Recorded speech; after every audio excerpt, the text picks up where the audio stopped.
Warning. You are entering Open Lines Friday. For today anything goes. Thank you for your cooperation.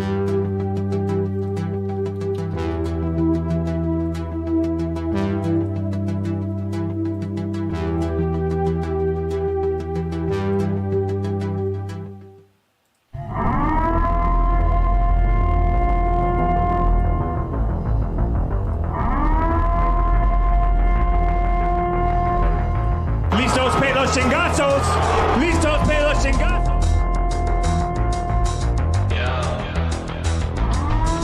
I'm going to bring the whole fucking diseased, corrupt temple down on your head. It's got to be biblical. Welcome to our show.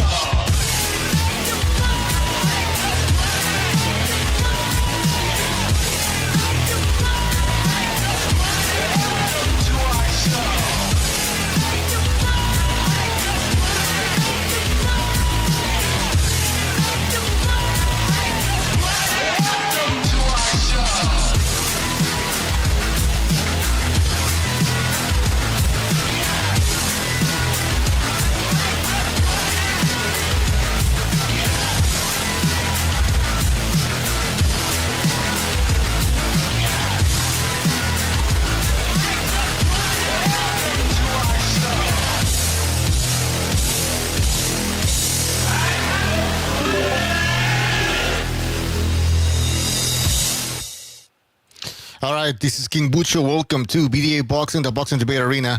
I was going to start this show after the weigh-in, but some things came up, so I'm going to have to start the show right now. Anybody can join. Everybody should join. The link is in the description. The link is in the chat. I'm going to post it again. Guys, jump in. I might have to, actually, I will have to leave the show running. I didn't want to cancel, so we're going to leave it running. Anybody can join. So please, if you want to jump on, do it now, because I'm not going to increase the amount of people that can be on the panel at the same time. I set it at 12, and that's it. If we go beyond 12 people, it's just going to be too chaotic. Shout out to everybody in the chat. To Matador, who is Baron Evola. We have Quantum, Resurrected Quantum, Dark Hado. Who else? Alfredo Contreras. Guys, welcome. BDA loyal members. All right, so obviously we're going to be talking about Tank Davis, and some people are already starting to talk about an upset. So I'm actually interested in this fight. I don't like the fact that it's a pay-per-view, but I do think it's an interesting fight. Also, we have Benavidez against Gvozdyk. That's also another interesting fight because, as you guys know, Benavidez is moving up in weight. And although Gvozdyk is older, he's 37, 38, he's still a crafty boxer, and he might give Benavidez some problems. All right, we have Justin. Welcome to the show. Anything you want to say? All right. I don't know if you can hear me. Yeah, you should be hearing me. All right, guys. Link in the chat. Jump on. We need a bunch of people here. Wrapped Speed says good even fall, and BDA Boxing. Los bros son perrones. Con respeto. Of course. Thank you for being a listener. Oh, Yo, Dora, can you hear me? What's up? What's up, baby boo? Did you just go live? Yeah. Is my sound okay? Because I'm using a new sound Yeah, your system. sound's good. Your sound's good. You Mexican. It's good. It's good. Hey, you sound a bit muffled.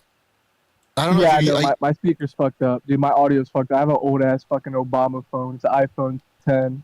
So you know. don't use No, it's a Bluetooth, 10, man. Eric. Don't use Bluetooth. Anyways, I want to talk about a fight. You know, I'm not gonna be here too long. I'm a little bit drunk. I go to my aunt's house to watch Bags season 4, aka The Boys. All But, right. you know, Richard, I gotta talk about the cruiserweight fight. You know, we got a top 5 cruiserweight fight this weekend. It's an all UK affair against Bellum Smith versus Richard Rickapour, and this is a rematch. Rickapour won by split decision 4 or 5 years ago.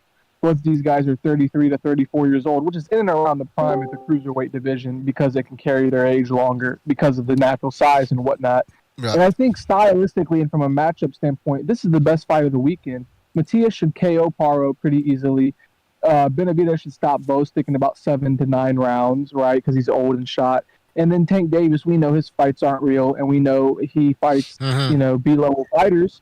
I mean, I'm rooting for Frank Martin from Indianapolis, but that's not impressive. Most of these fights are showcase fights, for stepping stones. So Mateus can unify with Teal and Heisman Knight in December in MSG. That's going to happen. Mark my words. I said this for 4 months. All right. And yep. But Richard Ricaport versus Billum Smith is a legitimate top 5 cruiserweight matchup for the WBO title. And both these guys have great resumes, great power, and they're fighting tomorrow.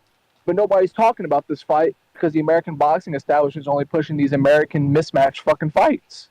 And it's not good for boxing, and we need to talk about the best fighting the best. And you're getting that at the cruiserweight division right now, in and around. You got Zerto Ramirez, Opataya lying around there. You got another German fighter, too, somewhere in there. Forgot his name. But this is a great, great fight.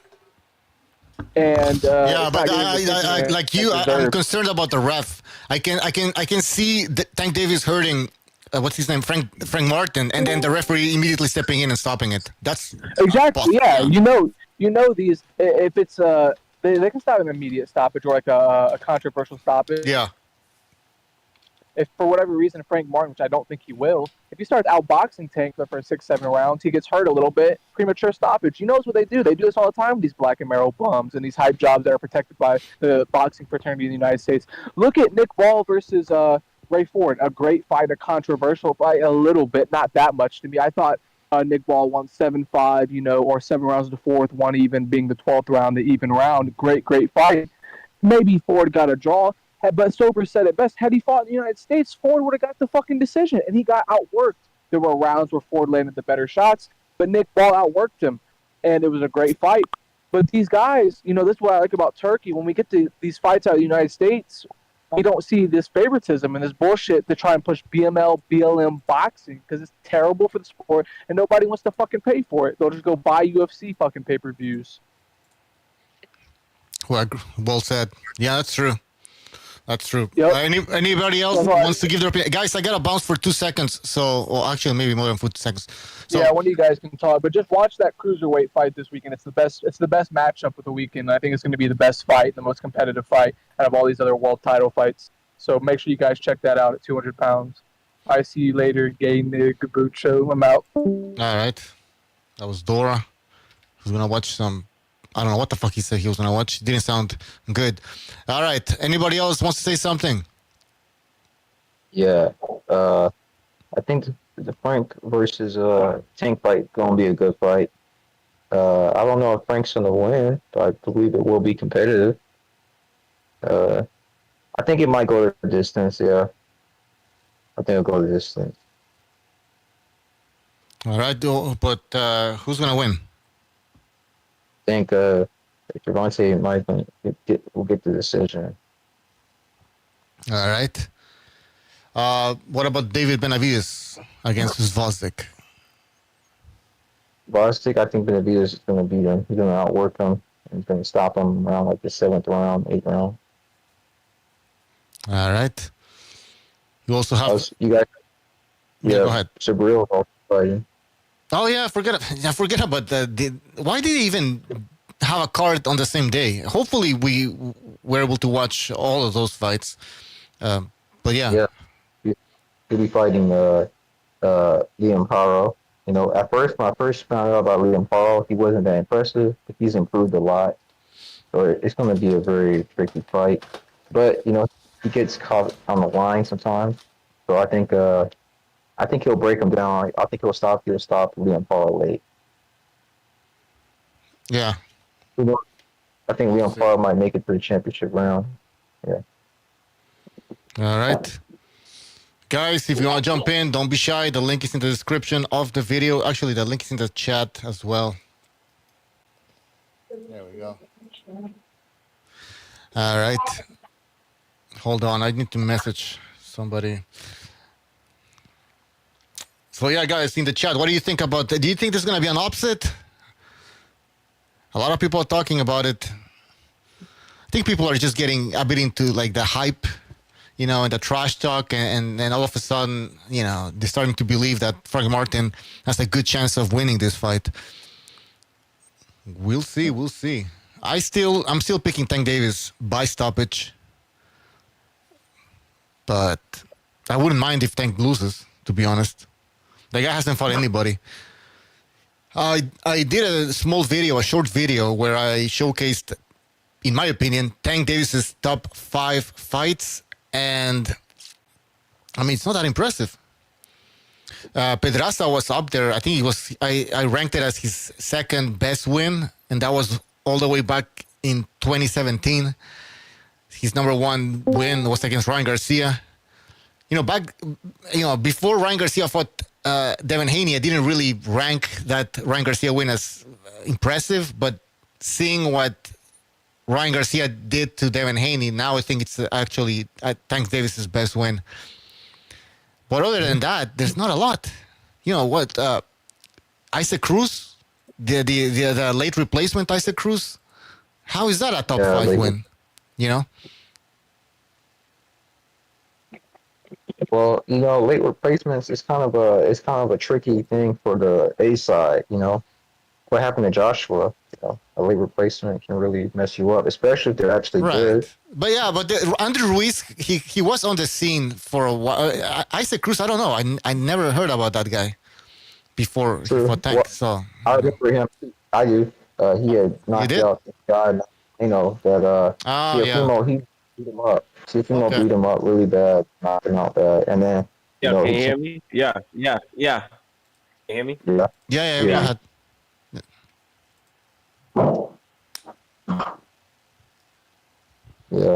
Anyways. But there's also, I think there's 2 other fights on the Tank card. There's Adames versus Boucher. I think Adames can win the fight.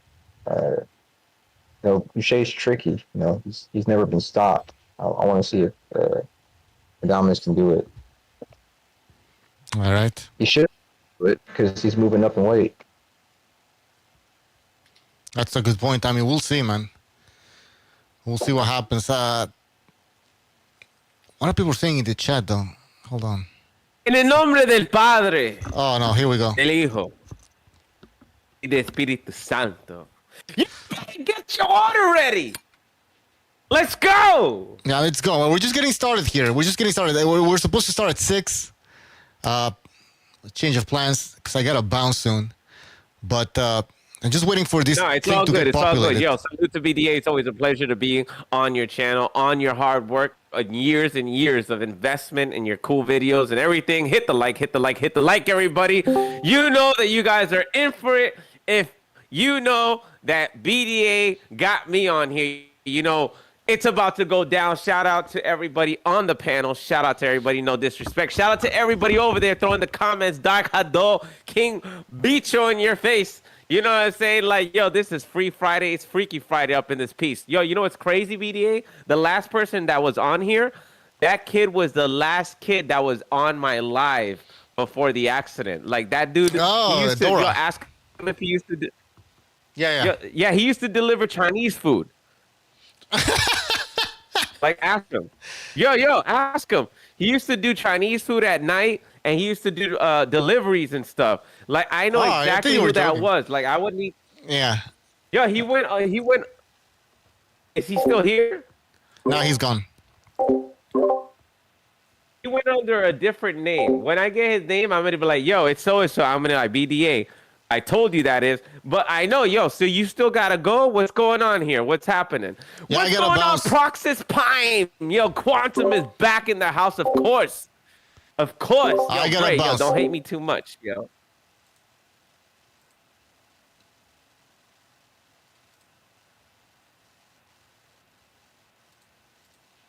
All right, nobody's gonna take it. What the hell's going on here?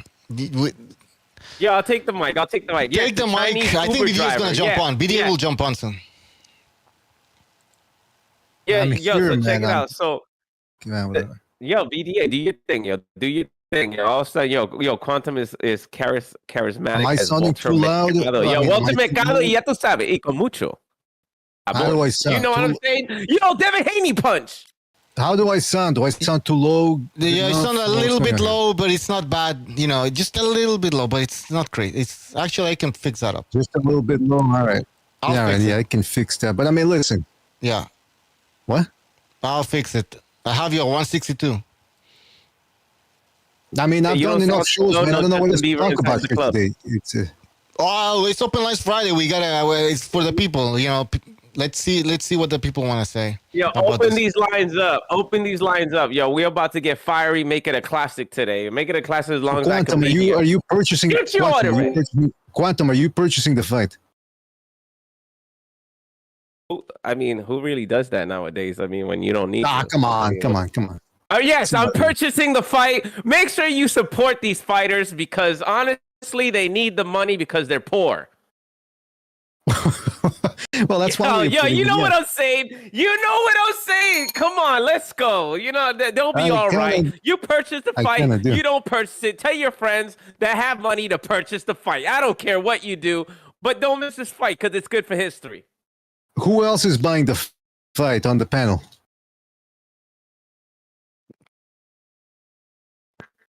Yeah, I bought every single boxing fight ever in history. I never cheated once.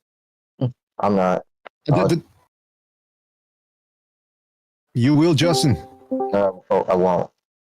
Oh, you Yo, won't. if you Okay. Well, there you go. This is because subscribe button. You can get on BDA secret Discord where we put up the link where you don't got to pay for the fight. I'm only playing. No, there's not, but maybe there is. Wait a second. Allegedly. the reason why I ask is because I've been trying to. The reason why I ask. Sorry. The reason why I ask is because I've been trying to pump life into this fight, man. I'm intrigued by it somewhat. And I've really been trying to get people on board, but I see other than the fact that it's selling relatively well in Vegas, we know that Tank Davis fans don't buy his fights. So fight is hot who's garbage, gonna? I mean,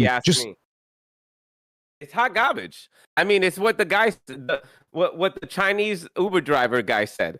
Like it's exactly what homeboy said. I'm really trying to see, if there's a pulse to this fight, and there is a bit of a pulse, but it's not. Again, the Tank Davis fans don't show up to buy his fights, and there's only so many hardcore boxing fans that will purchase this. That I don't know how if this is gonna do it. You're not convinced. Yo, let me tell you this: the pay-per-view numbers are only gonna be at least a little bit good because David Benavidez, more than Tank Davis, because everybody doesn't even know who that guy he's fighting. Honestly, nobody's gonna care. Tank Davis is overdoing the Mayweather thing. He's not throwing any. See, at least look, Mayweather was very clever while he did. Like it'll be like a tomato can. Like he was good, but he's like washed at that point. And then he'll fight somebody that was really good, but he'll get them at the pinnacle of their decline. So it's entertaining. Tank Davis is just going through a bunch of fighters that nobody knows, nobody really cares about, but he's making a paycheck. Like, you remember, he's a prize fighter at the end of the day. It's not about entertaining us. It's about how much money he's going to make before he calls it a day. Because remember, all these fights are still going to be there. Like the Lomachenko fight, as long as he don't retire, it's going to be there. Shakur Stevenson is going to be there. Matias is going to be there. Eventually, no matter what, like if he says, all right, in the next 2 to 3 years, I think I'm going to hang it up. And you do the big fights because now everybody is going to have all that anticipation build up. The thing is that he's over marinating the sauce of, like, people already got over marinated with Mayweather and with Pacquiao, that now the over marination, you have to be very careful. Like Terrence Crawford versus Errol Spence, it was so over marinated that now that all that over marination to us, now it's kind of like, yo, you guys gonna get it on or not? Especially when your fellow prince, whatever his name is, from across the lands, that's getting everybody to fight because he got the money, because he's got golden oil, he got black gold over there, you know what I'm saying? And it's like, now that you got a person that can pay everybody what they want, nobody needs that over marination. Now it's like, you want that paycheck, you better get it while it's hot. You better get that order when it's ready. That's what I'm saying. If you don't get it when it's hot, he's got a bell and everything. Look at that. Exactly. Quantum's got a bell and everything. Devin Haney punch. Bell. He's got the quantum bell. I got a bunch of toys over here. So if you don't get it while you're hot, like Ryan Garcia and Tank, I think they got it on when it was hot. Premature for Ryan, perfect for Tank because it was a big paycheck for both of them, and it was like they got it when it was hot. That's what it is right now. You got to get what was hot. Devin Haney, Ryan Garcia was hot. Tyson versus Usyk, it was scorching hot. This is the thing right now. The thing now is that if you want to make that big bucks, you got to fight your rival. Like, people don't want to see you fighting no tomato cans, especially years and years of watching you either get beat up and then dramatically get a knockout and then you save your ass. Like, not people want you in there with the elites. You know what I'm saying? So, we're just going to see Tank Davis put Benavidez on his card because he knows that him versus that other dude is not going to sell shit. David Benavidez is going to sell shit. He's the next face of boxing, the next superstar.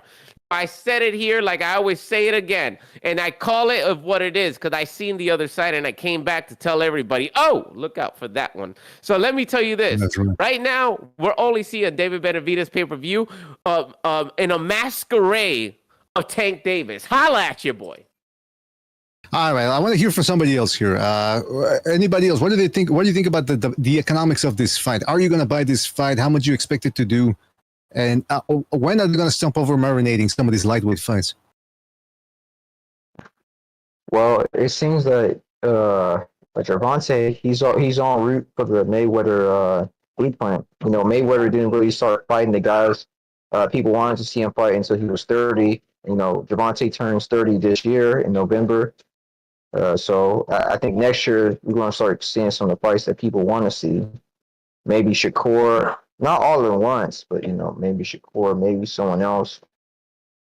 Maybe the Isaac Cruz fight. People really want to see that fight. Some people thought he lost the fight the first time. But in terms of how well the fight will do, I think it'll do just over about maybe 200, maybe close to 300 even. Frankie isn't that well known because Errol Spence was there. I don't know what that's going to do to help him, but Errol Spence was there to promote him. If you can even call that promoting. These guys don't promote anyway. They don't. A lot of promoters don't promote. They don't put a lot of money behind the guys. This lightweight division had a lot of talent a year ago. You had an undefeated Devin Haney. You still had Lomachenko. You had an undefeated Davis. You had an undefeated Shakur Stevenson, William Cepeda. A plethora of fights to make, and yet none of them really got made. I mean, we saw Davis versus Garcia, like Quantum alluded to. Even though Garcia was unprepared, it was still, the iron was hot, and so they struck when that was hot. But other than that, we didn't, Lomachenko versus Haney. But what I'm saying is the young guys aren't getting in there and fighting each other. Haney's not fighting, didn't fight Davis. Davis didn't fight Shakur Stevenson. Shakur Stevenson didn't fight Haney. All those guys never fought each other. Well, there's something wrong with that. Haney left the division, so I think Williams Cepeda should step up. Start trying to fight some of these guys. He's the mandatory for multiple belts. He needs to start voicing up. I'm tired of him fighting these no-hopers, even though some of them are good, but Maxie Hughes is a no-hoper when it comes to fighting Williams Cepeda. It's time for him to step up. Wait, time out. Maxie Hughes was robbed against Kambosos. Yeah, but they both kind of suck, though. That's the fact. What do you mean? Well, we all know that. So what do you think about Frank Martin, then? Frank Martin is better than Maxie No, Hughes. You're fucking capping out of your mind, dude. Are you serious? Are you serious? So, anybody believe that Maxie Hughes is better than Frank Martin? Anybody here? I wouldn't be surprised if he beat him. Did you score the Artem versus Frankie Martin or Ricky Martin or what's his fucking name? Frank Hartunian. Yeah. Who'd you think won in that fight? I thought he closed it out with the knockdown. No, you're fucking blatantly biased, man. That shit's crazy. I'll say this. I think if Martin and what's his name, Hughes were to fight, I would pick Martin. But Absolutely. the fact that Hughes should have received the win over Kambosos means that he's got a better win than anything that Martin has on his record. So I'd put it that way. At least on record, he should have had that win. He should have, he has a better resume than Martin. But I think if Martin were to fight Hughes, if they went head to head, I would pick Martin. The Maxi Hughes that fat Cambosos, I would pick him to beat fucking Ricky Martin. That's the best I've seen Maxi Hughes against a featherweight. I'm like, damn. I thought George was gonna beat him. I'm like, damn, George really sucks, bro. Yeah, Frank Martin sucks too. That's when Cambosos got exposed for real. That fight. Yeah, that's a good point. Yeah, Cambosos was. I mean, I like the guy because he gives it his all. He's got a lot of heart, but man, he was one of those one-hit wonders. I hate to say it. I think Tank. The problem with Tank is fighting like tougher competition. Is the guy's a midget and he's kind of a tweener. He's in between 135 and 140, so he's going to be pick and choose who he fights. So the guys don't have significant weight advantages on him, or height advantages, or size. So I don't expect this guy to take any step up. He doesn't have the size. He doesn't have the height as Floyd Mayweather. So he's going to be real particular on who he chooses. And if he fights any 140 pounders, they're going to have weight drains. They're going to have rehydration clauses. You mean dehydration clause? Dehydration clauses, yeah. So, I mean, I agree with that. The guy's size is a real problem for him. Even if he's good, even if he has power, bro. Like, he knows he's a midget himself. And I feel like that's why when he fights, he always makes sure these guys are on dehydration clauses. Fucking exact, I think Ryan, all of them, Barrios, even if we don't hear about them, we hear about it from the fighter like a year later. Yeah. But they have to dehydrate him. They have to dehydrate him. If you notice, even Tank Davis said himself. I know Tank knows it. If you find the interview, there's like in a semi interview. He's like walking away. They're like, "You gonna fight Ryan?" He goes, "Yeah, 140." He goes, "Why not 145?" He goes, "Man, I'm a 135er, yo. That's too big." Like even Tank Davis himself said that he's not gonna fight Ryan at a full weight. Like even Tank Davis himself said that he was nervous fighting Ryan. Even when we saw that first round, Ryan has it in him to beat a Tank Davis, but Ryan went in there immaturely, drained out to the max. But the whole thing of this is that they gave us excitement. They gave us, let's give them something. I disagree.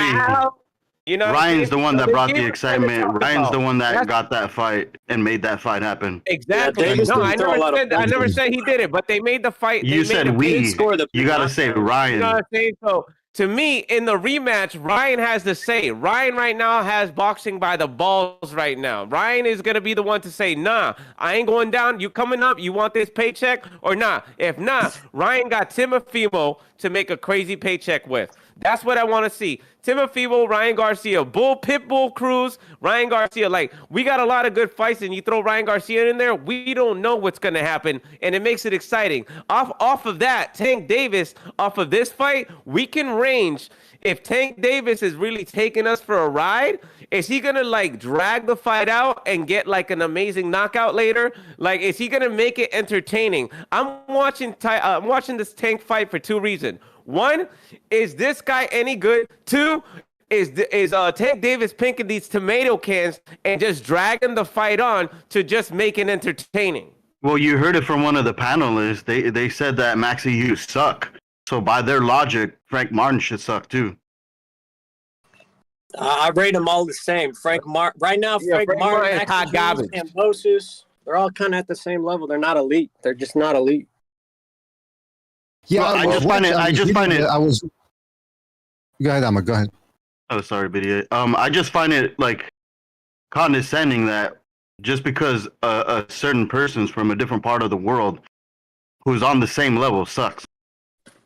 No, I watched his fights. I've watched his fights against a featherweight. What's that guy that Kiko Martinez knocked out to get the belt? He came up, and I'm like, man, he should be like styling on him, but he's struggling. I'm like, come on, bro, you're lightweight. He moved up. No, I've seen Maxi Hughes perform pretty poorly in the past, bro. That was his best fucking fight. That Cambosos fight, easily. Yeah, he had a great performance against Cambosos, but Cambosos was looking terrible too. Yeah, like, but you can say Frank Martin too. Like his last performance was not too great either, bro. Yeah, he got a gift decision, dude. Like, I agree I with think you they're know all what kind of at the happens? same level. I think they're all at the same I think level. we escape from reality. Like I don't think this is a step up fight for Tank, bro. I really don't. I think people want to think say about it it. is, We but it's escape not. reality. We I think really it's a think that step down. Benavidez and Tank are gonna lose tonight. Do we really believe that? Like, come on. Right now, we're just trying to convince ourselves of something that doesn't exist because there's really nothing. But the outcome of something makes it entertaining. So to me, when I look at this, Tank is gonna win. Benavidez is gonna win. I'm sorry to spoil it for everybody. There's not gonna be some amazing thing because Martin is not that guy to shock the world, and this other dude is not that guy to shock the world. So we're gonna see exactly what we're gonna expect. Well, as a matter of fact, what a lot of everybody's talking about is probably how the fight's gonna play out. As a matter of fact, I guarantee the fight is gonna play out the way that we say. Tank is gonna win. Don't be dumb. Don't waste your money. If you're gonna bet 1,000, bet it on Tank. You're gonna bet 100, bet it on Frank. Just because it's like you can flip that if some magical unicorn with purple wings and a phoenix comes out from the clouds behind the sunset with Japanese music in the back, then okay, go ahead, bet your 1,000 on Frank. I would not bet money on Frank. He's just there to lose. Even let's say hypothetically, even if he does win a competitive fight, they're still gonna give it to Davis. It's interesting. Somebody in the chat, Jay in the chat, says that he asked the question: is Tank the zestiest boxer? I gotta tell you, it's hard to argue against that. Against saying that he is, because I mean, this dude, he acts like he's been acting like a spastic. You see him dancing in his underwear. Him and Errol Spence, bro. Him and Errol Spence. Nah, Yeah, I don't think Davis has competition. Like Davis had matching gloves with his purse. Imagine having matching gloves with your purse. Yeah, that's what I was saying. I was surprised that him and Spence were going at it at the press conference. I would have thought they would have gotten along with some of their behavior. So, yeah, I'm gonna start rocking a purse like Tank Davis. Yes. Nah, don't do that. Don't do that, man. You got enough props there, Quantum. You got the bell, you got the trumpet and all that. You don't need to go around with a purse now. Yeah, Errol Spence. Hell, you can catch me tucking it to the left. Yeah. I don't know what that means. Said that Gervonta hasn't fought nobody, which is weird because he said the same thing about Terrence Crawford, and so they fought. Yeah. But, that was a weird tactic from what's his name, Leonard Ellerby, saying he ain't never fought nobody. He ain't never. So okay, so you expect us to pay 95 clams, close to 100, to watch Tank Davis fight a guy that has no chance.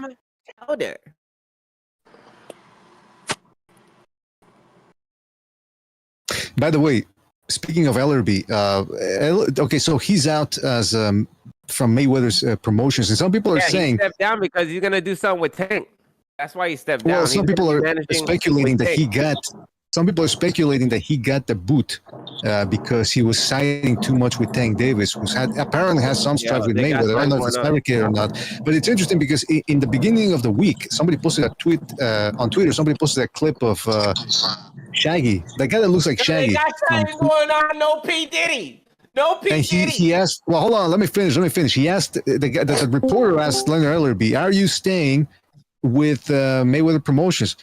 And Leonard Ellerby said yes, and he says, "So you're not leaving?" The guy goes, "No," like emphatically. He said no, but then he did the shifty eye, like Devin Haney when they asked him about his pay-per-view numbers, and then lo and behold, a couple of days later, yes, he's out.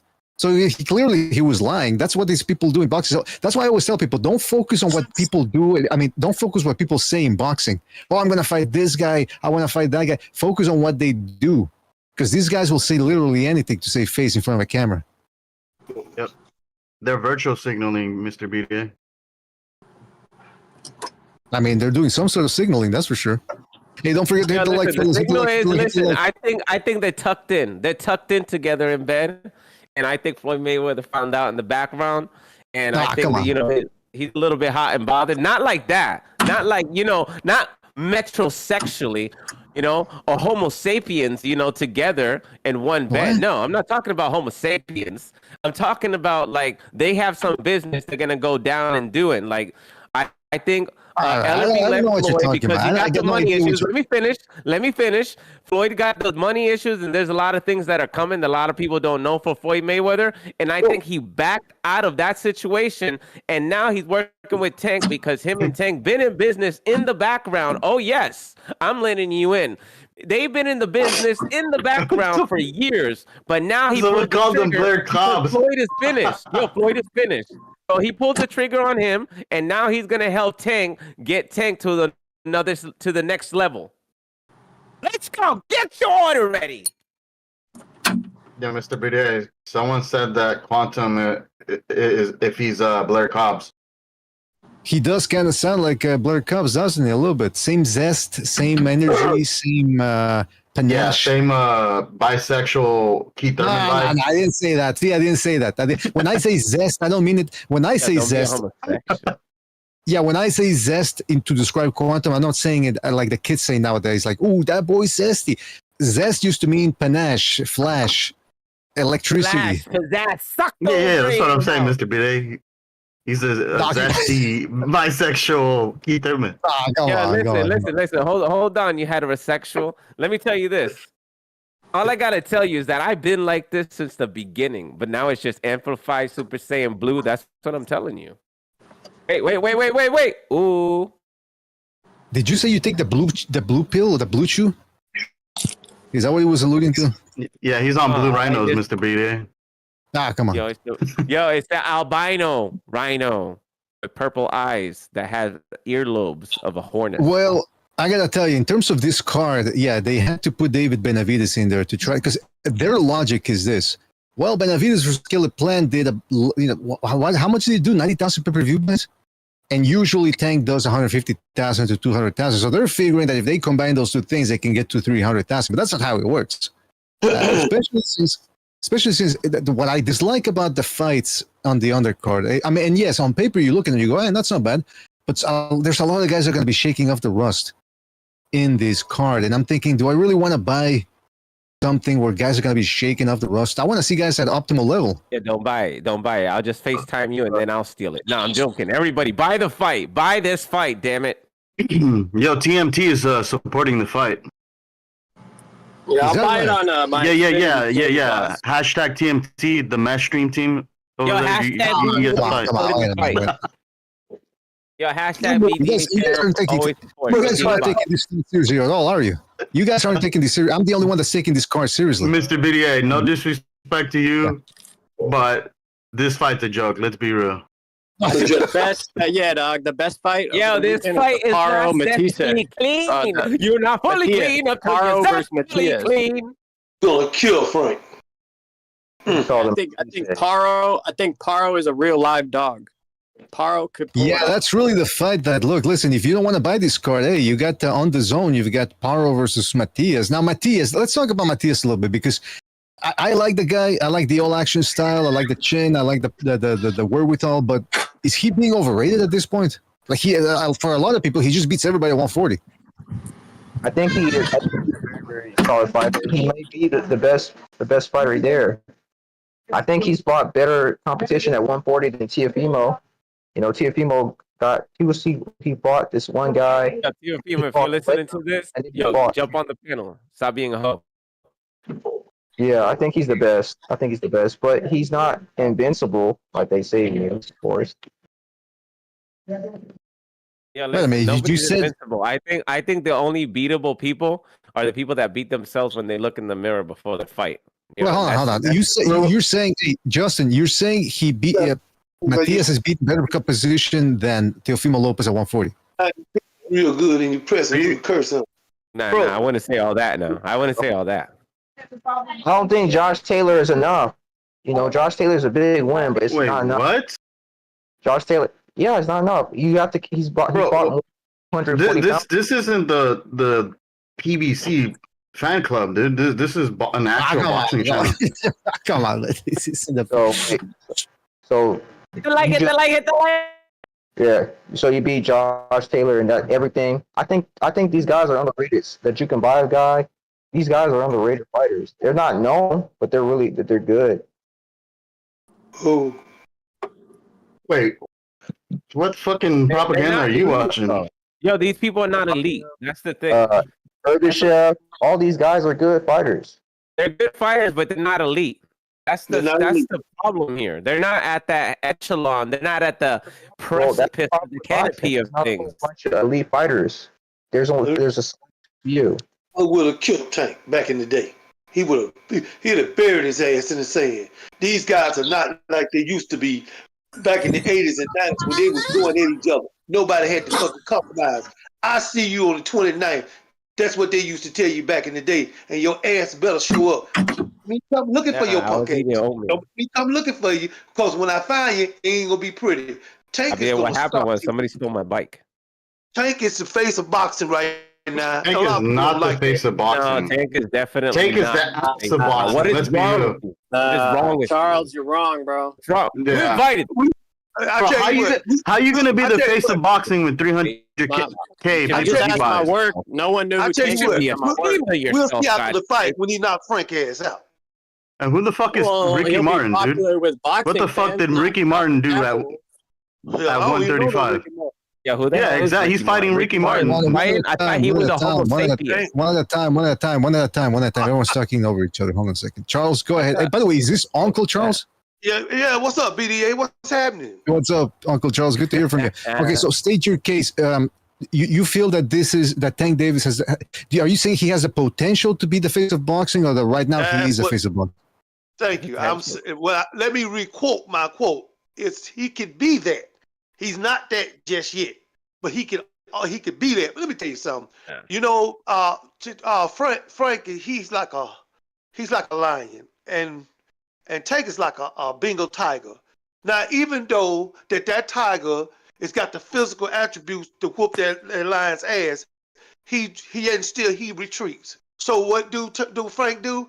He act like he gonna walk away, and when he did, he jump up and down on the damn tiger, and the tiger slap all that hair up around his damn neck. And all of a sudden, he said to himself when he was in the air, "Oh hell, I think I done fucked up." This is what Frank done.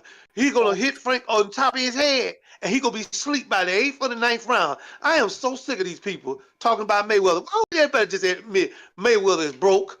You over there playing around? Mayweather's broke. What are you talking about? He broke. Well, man. okay. You know what?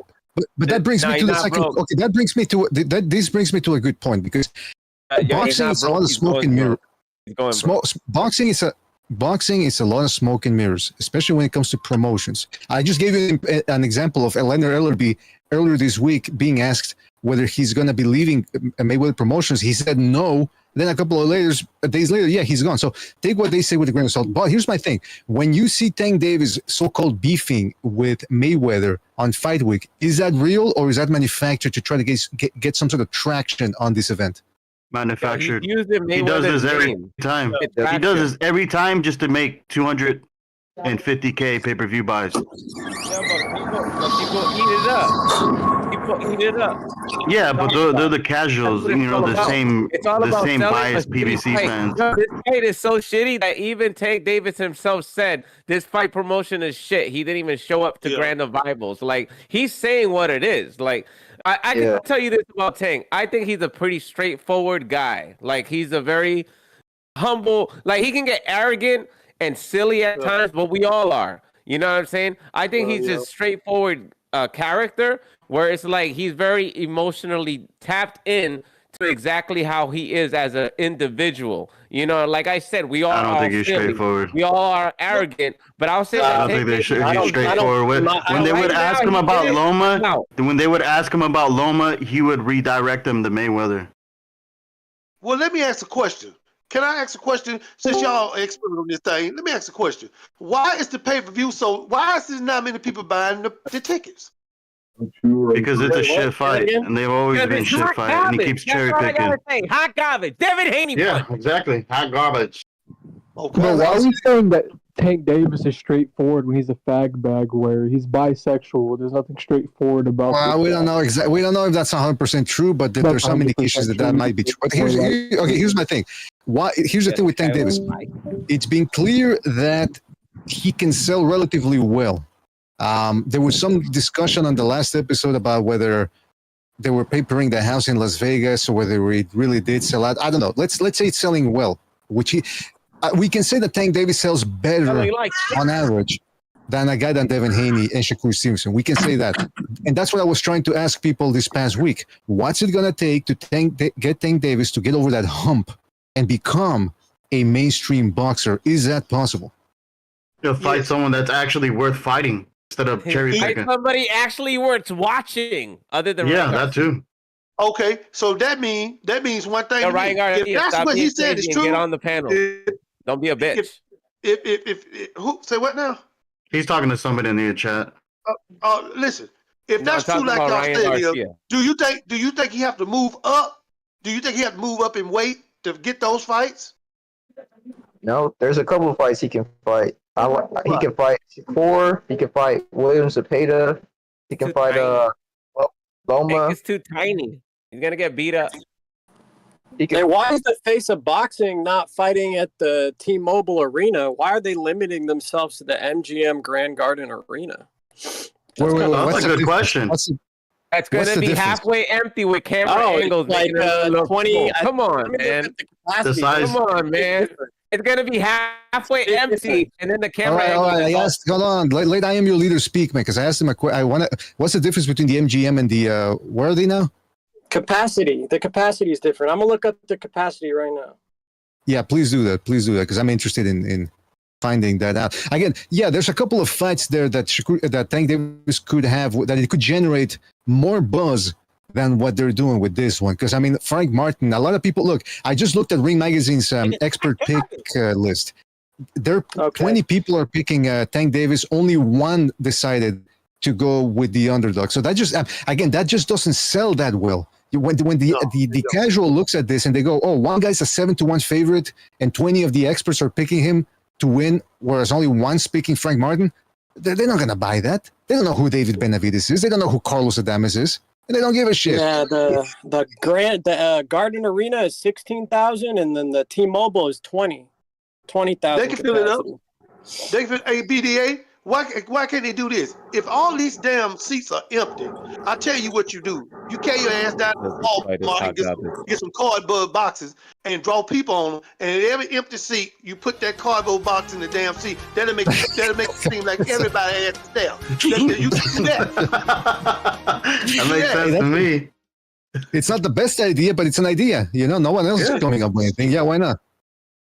Might well do it. Shit. Might well do it. But I appreciate coming on, man. Y'all, we got some good boxing analysts on here today. Man, I appreciate you, BDA. Well, thank you, Uncle Charles, and come back anytime during the Friday shows and call back anytime. I want to give a shout out to Rafael Garza for his reestablishing his membership program. He says Benavidez needs Golden Boy to salvage his image because there's a lot of horse shit around David, and the three little ponies are Jose Sr., David, and Samson. Yeah, Samson Lukowicz. Shout out to Rafael Garza. Samson's the guy that I think is poisoning the well here and whispering in David and Jose Benavidez' Sr.'s ears saying, hey, do this, do that. But I'm not ready yet to talk about the Canelo fight. I want to keep talking about the Tank Davis fight. I want to keep talking about that fight because Tank Davis is going to be damn near 30 now. It's about time. Yeah, some people have been saying, Crawford didn't become a star until he was 35. First of all, he's still not a star. Let's get that straight. So Tank Davis has more potential because of his relatively younger age and the fact that, he can get knockouts, which is something that's going to attract the casual. But what I'm saying is, and Amok hit on this earlier, across the board, historically, if you want to be a mainstream boxer, you have to have the X factor to attract people, and then on top of that, you need to beat the best. And there's plenty of good fighters at the 135-pound division, and yet Tank Davis and his brain trust insist on fighting guys that go into the fight against him being 7-1 underdogs. It's nonsensical. But I already told you they're doing the Mayweather thing where they don't fight anybody until after he's 30. Well, fighters have done that in the past, even before Mayweather. But the problem with Mayweather and Davis is that Mayweather had the pretty boy where he was earning those stripes. Davis bitch ass never done it. Exactly. Exactly. When have we seen Tank Davis take on a type of Diego Corrales type and completely dominate him? Even like it's Ryan Garcia, which is the they're trying to piggyback off of Garcia's win over Haney and say, yeah, I see Gervonta Davis beat that guy. But even that fight, other than the knockdowns, there was nothing going on. I didn't give either guy the edge in that fight. There was a lot of nothing happening, a lot of staring. Hey, BDA, I want to say something. Tank Davis was actually a pretty good fighter to watch all the way up until the Barrios fight. The Barrios fight was probably his best fight. After that, he just stopped throwing punches and just trying to counter punch, and that's what made him boring to me. Like that's how the fight was against Ryan. He wasn't throwing anything. He was waiting for Ryan to throw so he can counter. He would move and he would catch him. So Ryan had to make the fight. So the fight wasn't even all that great unless Ryan did something. And Justin, what's the common denominator between those guys? Between Ryan Garcia, Barrios, Rolly Romero? Those are big power punchers, and he spends his time running around. And look, it's not a bad tactic. Don't get me wrong. But I'm not talking about whether it's a good tactic or not. What I'm saying is, I'm discussing is whether is he really that good? Because, like you said, in that Barrios fight, I was intrigued by that fight. I was one of the few people intrigued by that about coming into the on fight week. A lot of people in the panel, remember, were telling me, BDA, that fight's crap. It's not gonna be competitive, and it was competitive because Tank Davis. I think a lot of people are sort of overrating Tank Davis. Again, I look at that Ring TV list. 20 experts are picking Tank Davis to beat Frank Martin, and I'm thinking, do you really? And so one of them actually, I forget who he was, said Tank Davis is a legit pound for pounder. I'm thinking he shouldn't even be on the pound for pound list. Bam and Yoka and Nakatani should, easily deserve a better place there than he does. Jake Paul should be on the pound for pound list before him. No, again, you see, I'm making good points here. I'm making primo points, and you just invalidate that. But just okay. I'll make a point for Jake Paul. Jake Paul is more active, and he's going in the fight as an underdog before. When has Davis done it? Wait a second. Why are we talking about Jake Paul, yo? What just happened here? Yeah, why are we talking about Davis? I mean, if we're going to talk about circus shows, we might as well bring up Jake Paul. No. That's not a circus show. That's a freak show is what's going on right there. That's a whole different thing. A circus is more entertaining than a freak show. You know what I'm saying? Like, come on, bro. Like, you really going to say that's in the same category? Okay, when was the last time Davis was an underdog in a fight? Yo, but the thing is, Pitbull. What are you talking about? What do you mean? Fucking no one knew who Pitbull was. Yo, what are you talking about? The fuck are you talking about? Yo, those pay-per-view numbers were exciting. What are you talking about right now? Yeah, 200K exciting. Yeah, okay. Anyways, that's what you talking 230K or some shit like that. Yeah, that's super exciting. Jake Paul got beat up by Tommy Fury. Get out of here, yo. That's a crazy YouTube. Yeah, and was he or was he not the underdog? Was he or was he not? Mr. Padilla, you know if he was the underdog or not? Because this guy's a professional yapper. Of course, Tank Davis was of course, Isaac Cruz was the underdog. Of course, Isaac Cruz was the underdog. I know, but like Jake Paul entered the fight being an underdog against Tommy Fury because he was an actual boxer, and then Gervonta Davis. Look what happened. Yeah. And look what happened. Yeah, he lost. He gave him a good competitive fight, but when was the last time Gervonta Davis was the underdog? You didn't see the fight, man. All right. Tommy Fury is a bum, and he beat a bum. That's it. Tank Davis was the 7-1 favorite over Isaac Cruz, Vegas odds. Against a Las Vegas no-hoper. Yo, and that's what I'm saying. That when do you even care when it is? Do you buy it or not? If I were to buy it, I'm not buying that garbage. I'm not retarded. And people are still buying these pay-per-view. But you still didn't answer the question. When was the last time Davis was in the underdog in a fight? Hey, so hold on, Amak. He's not gonna answer the question. But so you're saying, you just made me think of something. As long as he's not fighting the guys that people want to see him fight, and it's all about the bag for him, as I like to say, why not fight Jake Paul? And I'm talking about Tank Davis. Yeah, fuck it. Fight Jake Paul, dude. 2 circus shows. Why not? Combine it into one. I'll answer that question real quick. The only time in his entire career that he was the underdog, and this is how it went, against Jose Pedraza until the day of the weigh-in, and he was so gray and emaciated, it flipped. And by the time the fight went off, Davis was slightly ahead, slight favorite. So in actuality, he's been an underdog his entire career. And that's why he's not the face of boxing, and that's why he'll never be the face of boxing. Just like Floyd Mayweather setting himself up. Other than that, when he became Money Mayweather, because Floyd Mayweather, believe it or not, if I remember correctly, when he fought Oscar De La Hoya, he was the underdog. You guys remember that? Yeah, he used to be the underdog of. Okay, well, Davis never did that. And Tank Davis embraced the money. Davis never earned his stripes. Fuck out of here with that bullshit. So that's the thing. I think Tank Davis took the Mayweather teachings and he made them better. That's what I think just happened. And he's being smarter with all the mistakes he's seen Mayweather doing, and he's getting better at what Mayweather taught him. And I think that Tank Davis got a fatter bank account right now than Floyd Mayweather. Holla at your boy. But the only way that Tank can beat the underdog is if Sabril was unified at 140. That's the only way he'd be the slight underdog. Other than that, Tank will be a favorite to everybody. Tank is always going to be the favorite until he gets in there with an elite.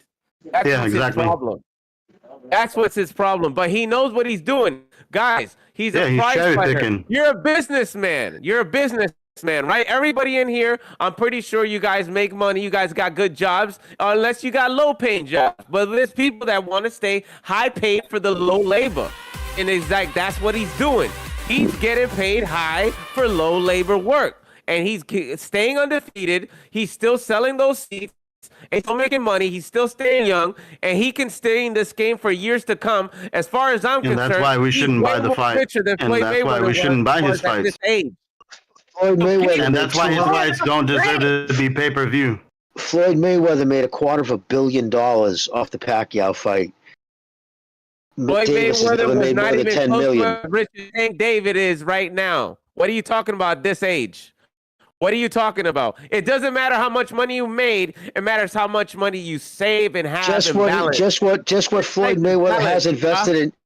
Just what Floyd Mayweather has invested in New York real estate. Floyd Mayweather got lucked up for money. What do you mean? He's not saving money. He's spending all his money in fucking syrup. I'm saying the only thing he has left right now that's worth. He invested. Mayweather can't even sell a Japanese stadium anymore.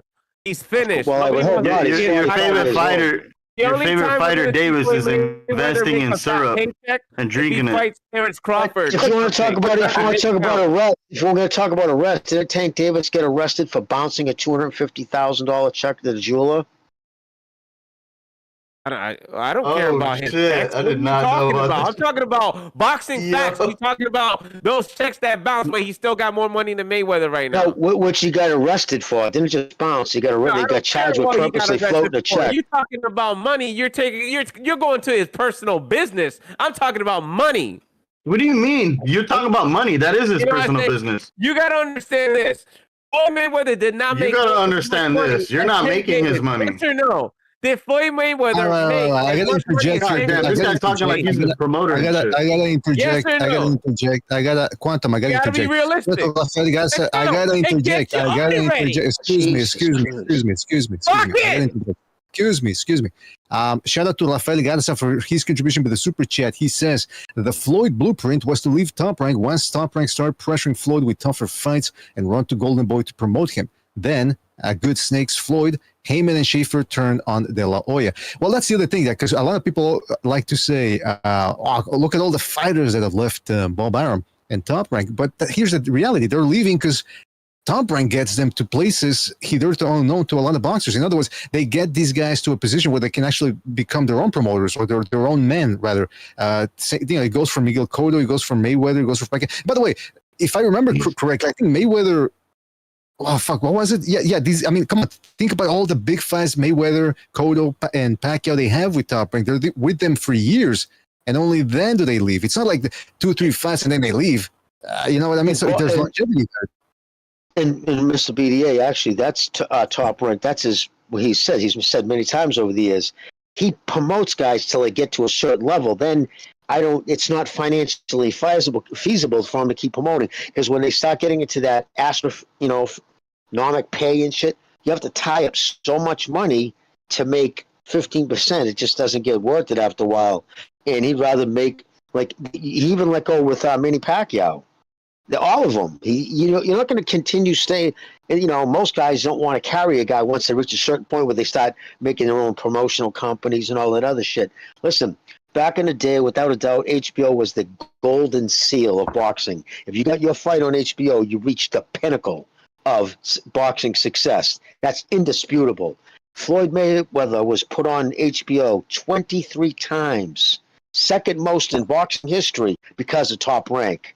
When he took him as a nobody prospect, signed him and got him on there 23 times, and even thanked Bob back and forth all of Floyd, Money Mayweather, when he gave his speech, and he was like, I want to thank Bob. Without him, I wouldn't have made it where I was, before he wanted to, get all the push the other bullshit. But that's just how it is. Well, Jimmy? Mr. BDA is 100% right. I'd rather have been a Mayweather, a Cotto, a Pacquiao, a De La Hoya with Top Rank, that you had about good 10 years with Top Rank. They built you into ticket seller, and then you go your own way, as opposed to the PBC, where they don't turn you into a ticket seller. They make you fight. They give you about 1 or 2 fights per year max, and then hit the road. Go get your ass knocked out like Deontay Wilder in Saudi Arabia. Wait, Mr. B. They are ticket sellers. They're selling out the local high school. Leave the guy alone, buddy. Leave the guy alone. By the way, may I also say something else? I see we got a lot of people here. I wanna hear from other people as well, but I just want to say that there's a breaking news here. Well, an hour ago. Apparently, this is what we're going to be seeing here. The weigh-ins are about to start. They're actual weigh-ins. They're not ceremonial weigh-ins, meaning they didn't weigh in the morning. However, David Benavidez apparently thought that he was supposed to weigh in earlier in the day. And apparently Vozik said, all right, we'll weigh in now. Why not? And they both weighed in at 174.2 pounds. So that weigh-in is done. And now we're going to be waiting for the rest of the card. Yeah, I don't know, Mr. BDA. I think they don't want to give Frank that extra time to rehydrate. It makes sense. Yeah, it's backwards. They flip the rules. Exactly. Yep. See, that's what I've been complaining about. That's why somebody's trying to handicap somebody in here. Right now BDA, that was a great piece of gem. That was that chicken mag nugget right there. That little nugget you just threw right there. That just changed my aspect of what things can happen. Now, only now, things can happen. Like so they haven't even had the weigh now. This is late in the day. The game has changed. Yeah, I have a question for the panel. Who's going to be the ref for these 2 mixed matches from the PBC? A Homo sapien. Hopefully not.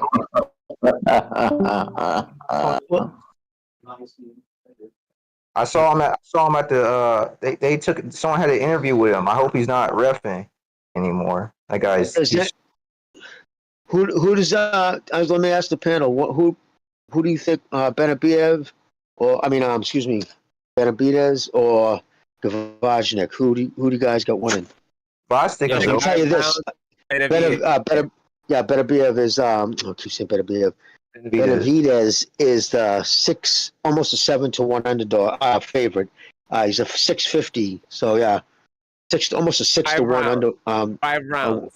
All he needs 5 rounds. Who's the ref in that fight, Jimmy? I don't know. I don't know if they announced it yet. I'll try to find out right now, dude. Thanks. Benavidez is too physical, too young, too strong, too hungry for a guy like Bostic, who just wants to step back, counter, attack a little bit.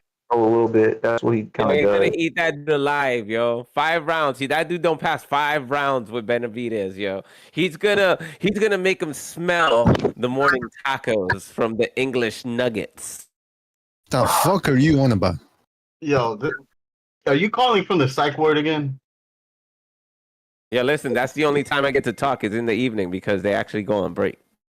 Hey, by the way, may I also say that if for the Frank Martin versus Gervonta Davis fight, the odds for a draw are plus 2,500, plus 2,500. So I don't think it's even worth it to put a wager on that. Davis remains a 6-1 underdog in certain websites. Other websites have him as a 7-1. Excuse me, Gervonta Davis a 7-1 favorite in some websites and a 6-1 favorite on others. So round it up to, 6-1. I mean, what is that? I'm gonna be honest. Yeah, that seems kind of low to me.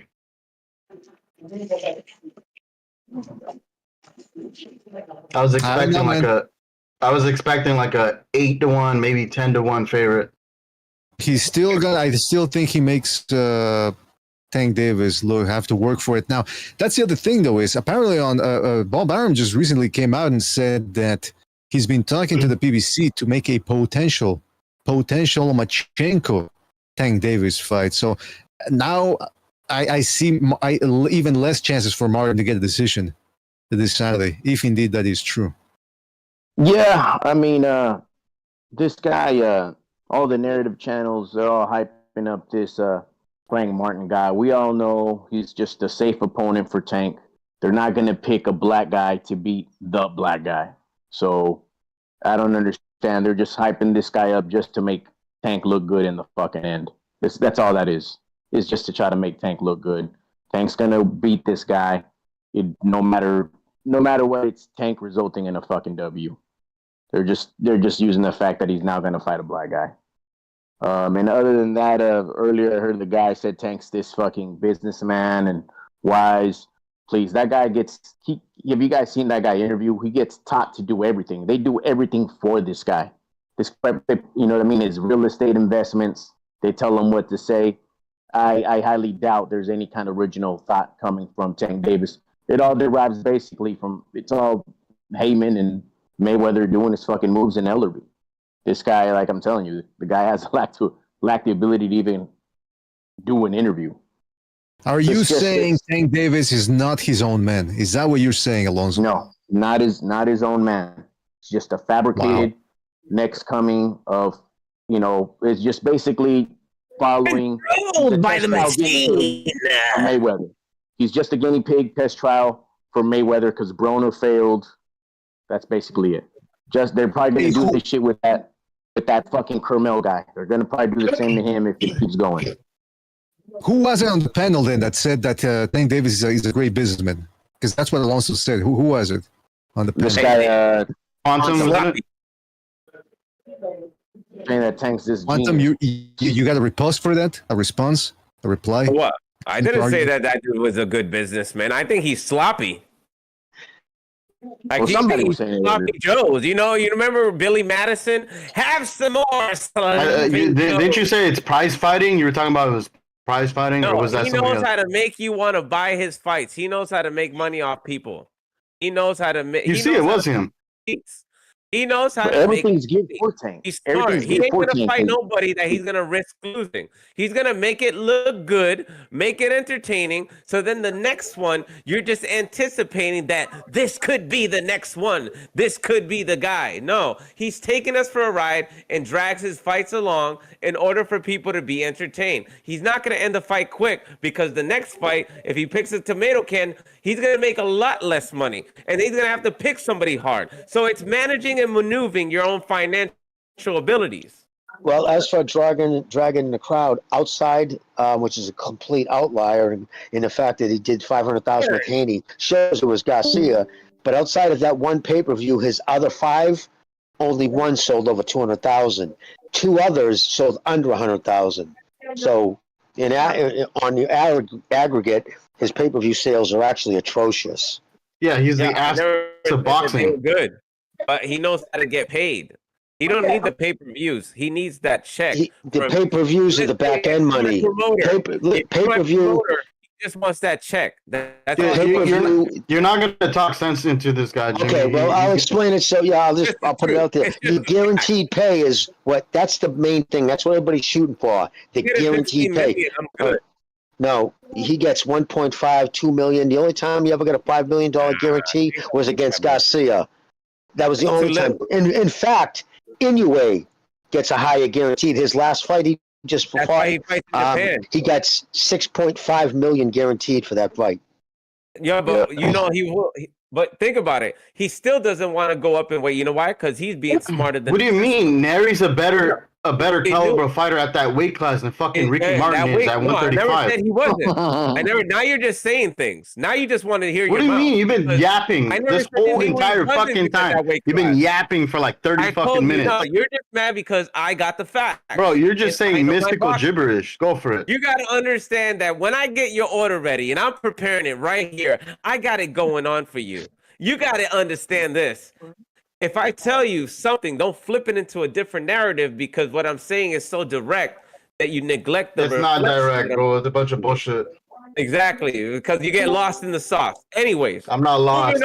Moving on, BDA. Moving on. Yeah, let's move on. Let's hear from somebody else. I see we got Joe jumping in. Joe, what's up, man? Hey, what's up? I'm sick of this fucking idiot running his mouth. He doesn't know shit.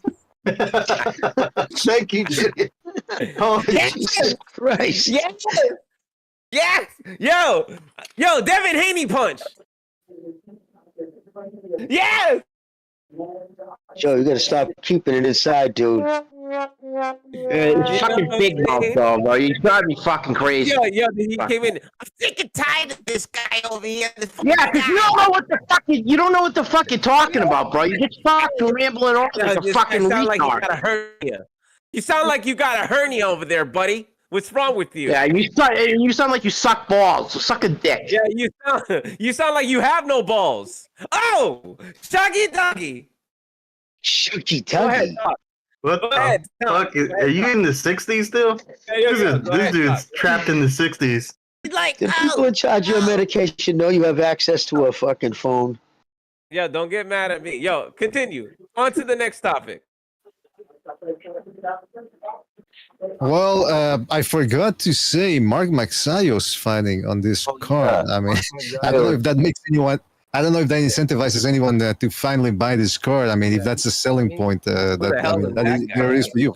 Filipino fighting on the card. Filipino fighter. He throws some really good combinations, good explosiveness, good speed. Can double up on the hooks and uppercuts. I mean, he's really good. His stamina. Down the line, it's just not that good. But other than that, he's pretty good. I really like him. I just hope Well, have you guys talked about the Russell versus Alberto fight? That fight seems like it's more on the competitive side than these other PBC mixed matches. Russell versus Alberto, Puello. You don't know Alberto Puello, right? But personally, so don't call him Alberto. Hey, Al, what's up, Al? Come on, it's Puello versus. And no, that's another fight that. Both guys are sort of, I think, more evenly matched. Yeah, but Russell's got a lot of rust on him, so kind of puts a damper on that one. You gotta love Mr. PDA, man. He's consistent with that. He hates when people use fighters' first names. Oh man, what the I forgot his last name, but I'm gonna still call him Alberto because I'm gonna forget it. I mean, I'm forgetting the first name. You should be thankful because I'm forgetting the first name. Davis is fighting that guy. What's his name? Ricky Martin. Okay, stop calling him Ricky Martin. But by the way, Mike Stadio will be fighting at 130 now because he couldn't make 126, and they were blaming his mid-fight deflation because he gets tired after 6 rounds. They were blaming that on him making weight. So we'll see if that is true. It's the proving grounds. And the Russell versus Puello fight, that's a good one. But again, it's Puello. Excuse me. What's his name? Russell is not he hasn't fought since last summer, I think. Hey, Jimmy, I wanted to ask you. Somebody put a clip on Twitter of Shaggy, that reporter, boxing reporter that looks like Shaggy. He asked Leonard earlier in the week, hey, are you going to leave Mayweather Promotions? He said no. Emphatically, he said no. A couple of days later, yeah, he's out. So what do you think about that in the business of boxing? Is that lying? Is that just business as usual? Or? Well, I think he didn't believe he was going to be out. I think they let the selling the narrative that he said during a press release, that he wants to spend more time with his family. I think Floyd was being gracious and doesn't want to embarrass him, but he was fired. He was let go and being replaced by Tricky Dick Schaefer. And why would they fire him? Because he's dumb and he just can't do anything. No, I'm just listen. You can. All right. Go back to even Floyd's uncle. I don't know if you ever saw that interview. He's kind of caught out in front. It looks like maybe he's leaving the gym, and somebody says, a guy runs up to him on the phone and starts talking to him. You see, and Floyd's uncle's a man of not many words, but he's like, "Wow, what'd he do? Who is he? He's not even a cut man. Like, what'd he do? He don't know boxing." And they were saying, "Well, he's the chief financial officer." And Floyd's uncle goes, "What the fuck is that?" Right? But it was funny. He was like, "No, he's basically he picked up his laundry. Listen, when I'm being straight up. Literally, he would go park his cars, go pick up his fucking laundry, jewelry for him. When Floyd was making that crazy money and throwing it around, like you become your own business because you're just feeding family money there. He's buying jewelry. He's got a lot of shit going on, and LB is charming, at least in his own way. Like the people, he'll go out, he's very personable, and he'll go out to smile and talk to people. So he just needed a face of basically TMT, but he never brokered any deals. He never fucking did anything. That you know what I'm saying? So Jimmy, it was useless. I got a question for you because you're talking about him. Yes. I heard he's an unregistered massage therapist. Oh my God. Is that what it means? What I think it means? Yeah, that video is pretty shocking. I'll admit that video was shocking. That's not even like doctored. No, I'm serious. He's rubbing on Floyd. Is crazy. Yeah, I'm serious. I heard he was an unregistered massage therapist. You know if that's true? Well, I've heard rumors too that he plays it. Yeah, but there's always But the thing is, when you want to dog a man, what's one of the best things to do is start saying, "Oh, here he's a fucking puffer." You start saying shit like that. It's a way to, and sometimes that sticks. So who knows if that's true? I know he's got a wife, but I don't know if he has any children or not. It doesn't mean somebody's married. Especially someone his age. People used to have beards back in the day, just get married, and it's a front because you're running out to fucking to the steam rooms at night. Oh, come on! Well, didn't Rock Hudson have a wife? Of course. Well, like you said, a beard. They have those fronts. By the way, Joe Weider, famous guy, Joe Weider from Gold's Gym. His wife Betty Weider, yeah, she was the beard. He was he was a flamer. Interesting. Oh, yeah. By the way, he has a daughter. He has a daughter. Okay. See, so maybe he's legit. So Jimmy, what you're saying is, in vitro. By the way, you can get a daughter if you do in vitro fertilization. It's you don't have, he doesn't actually have to go near a woman. He just has to, squirt in a just have to put on some sweaty fucking guy clothes and fucking grab her from behind in a dark room. There you go. So Jimmy, what you're implying indirectly is that Smellerby is a massage therapist with his mouth with Floyd and Davis. Come on, where are we going? He's a Homo sapien. And I don't know if he's doing it on purpose, but man, it's like Davis wants people to think shit because I don't care what you say. He knows those videos are going to go viral.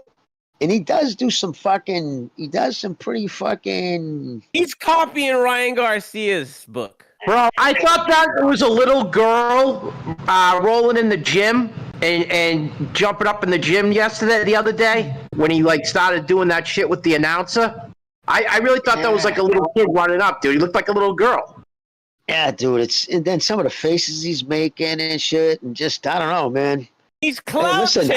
I'm not a fucking who wants that kind of clout? But listen, I'm not no homophobe. I can go fuck what anybody does because I'm fucking confident in who I am. But it's like he definitely puts out an aura to want people to think that for whatever reason.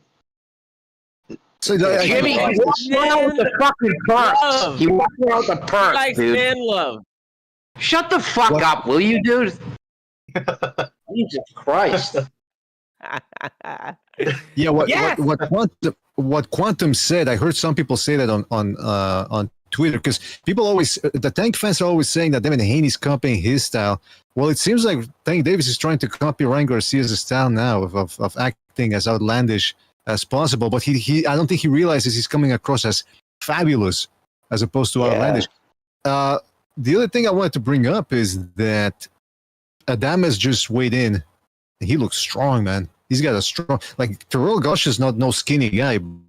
compared to Adames, he looks like Adames just strong upper body. Also, Gary Russell Jr. and not Gary Russell Jr. Gary Antoine Russell also weighed in, as did whatchamacallem, Puello. And now you've got, who the fuck is this dude? Okay, no, that's Puello. Puello looks like a fucking Colombian drug dealer, man. Not to paint stereotypes, but he looks like he just came out of the jungle.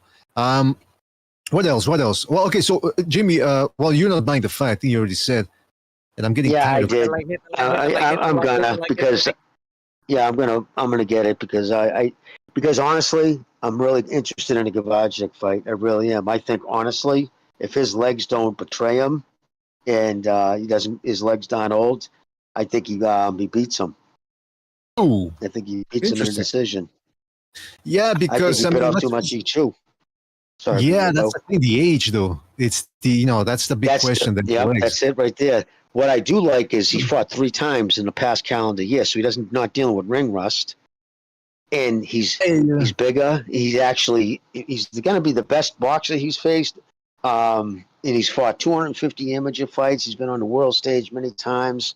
It all depends on how his legs going to betray him. Well, what did you make of him? I don't know if you heard, but he admitted that David Benavidez got the best of him when they sparred 7 years ago. What do you make of that? Like he's not even self-conscious about saying that. Yeah, that's 2 things I get from that: confidence. He doesn't give a shit. Yes, so what? Because as any true boxer knows, sparring is a joke. Because sparring is so. Bivol also admits that the Mexican light heavyweight, Zurdo. Pretty boy, Zurdo. Thank you, brother. Zurdo got the better of him. He admitted that. He goes, "Oh yeah," but Zurdo was also the 3rd dude he sparred that day. So there's all these nuances that can go into it.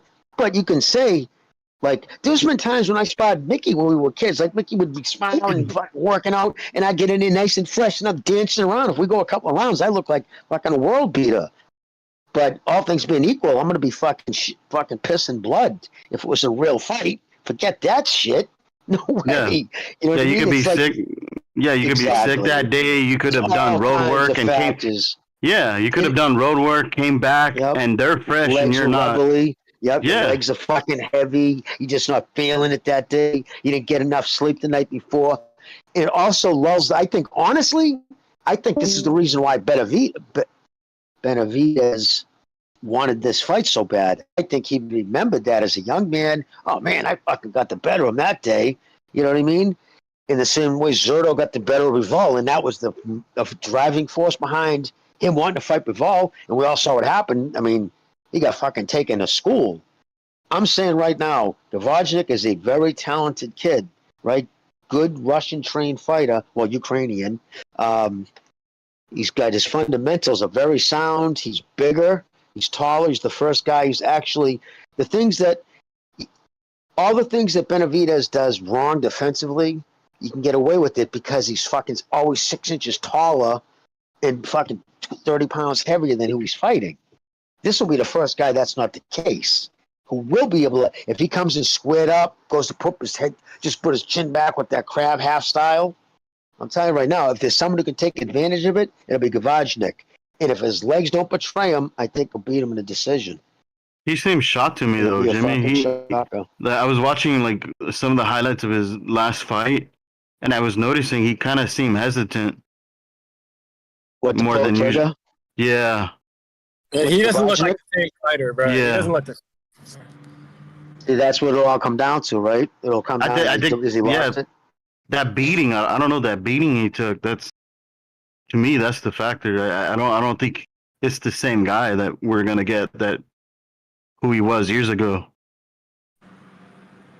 We shall see. I think they're about to come in for the win. I know, actually, they said they already went in. So I don't know how they looked. I don't know if Benavidez was having. I don't know how he looked. I don't know if he had trouble to make weight. Again, right now, what they're gonna do is for them, it's a ceremonial weigh-in. So I mean, by now, Benavidez must be nice and rehydrated. Probably get some carbs in too there. So, hey, by the way, fellas, I have to go. Because I wasn't even supposed to host today. So this is an Open Lines Friday. That link is in the chat. Anybody wants to jump on, you guys go, man. It's your show. Why, you blasting off? For a while, yeah. Okay. I kind Have a of good one, wish Miss Media. I'll talk to you. Frank would just blow weight and just say "fuck you" to Tank, and then be like, "Tank, you better not. You better still go on with the fight. You don't want to be a pussy, right?" You just blow weight, throw it in Tank's face, bro. Yeah. Probably know why? Because he would get fined so much money. They're paying him pennies on the dollar compared. But if they fine him, it's almost his entire purse, and he's doing the fight for nothing. That's probably I true. mean, I don't think they could fine him for his entire purse. But what if he comes in like what Ryan did, right? And then well, they try to make it enough where it'll be painful, because if they don't, everybody would just blow the weight, right? Why not? Of course. But I mean, Ryan. Put it this way: Ryan paid $1.5 million. You know what I mean? Which, if you look at it, I think he made at the end of it all, he cleared close to $20 million for that fight. I mean, it was smart because he would have come out of pocket regardless for missing the weight. So, yep. But yeah, I think on Sunday we're all going to be talking about Paro and that fight, the Paro fight. We're not going to be talking about these PBC card fights. I think that fight's going to be really good. I don't know if it's going to be like a battle of wills. I know some people are picking Paro, but I don't know, man. That's a hard fight for both fighters. Paro against Gary Russell? Sabril. Oh, Sabril. Oh, yeah, Sabril. Yeah, that's a really good fight. I think to me, the Gary versus Alberto fight seems more evenly matched than that fight. I don't know anything about the guy Gary's fighting. Oh, I mean, that's fair. He seems more evenly matched. Paro, why you don't like Paro that much? Yeah, I don't know. I just favor Matisse beating that guy.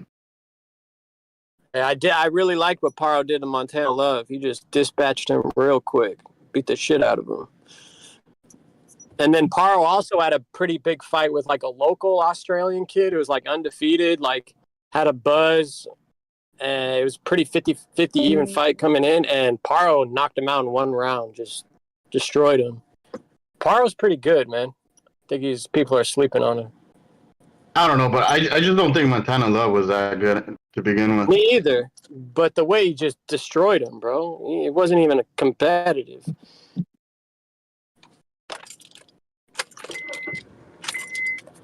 But I'm not too big on the PBC fights, dude. I think both those fights are layups. Yeah, the main and co-feature. I agree. I mean, yeah, the whole card, I guess. I don't. Well, the Alberto versus Gary fight is on the PBC card. Yep. That Matisse fight should be good, though. Yeah. And he's got a lot to like. He's going to want to look good because this is his first fight under the DAZN banner. Yeah, and it's in Puerto Rico. I can't remember the last big fight. Yeah, I can't remember the last big fight in Puerto Rico. So it'll be a good atmosphere. Hey, man, fuck, bro. The hurricane was because of the hurricane. I didn't mean to cut you off, but that's the reason why I guess they didn't have any big fights recently over the last few years, because the infrastructure was so destroyed by the hurricane that they're really just starting to get almost everything back together to be able to handle big fights and stuff. I just remember the Juan Masalito fights. The Juan Masalito fights were epic, dude. And those were in Puerto Rico. Great fucking fight place, man. I regret never going there. I had a couple of offers to go down and watch fights down there. Things weren't. Other shit going at the time. I really wish I would have. It's such a great atmosphere down there. Like the whole island gets into it.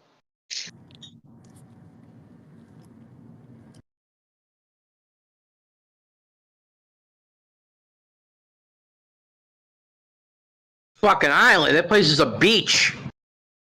And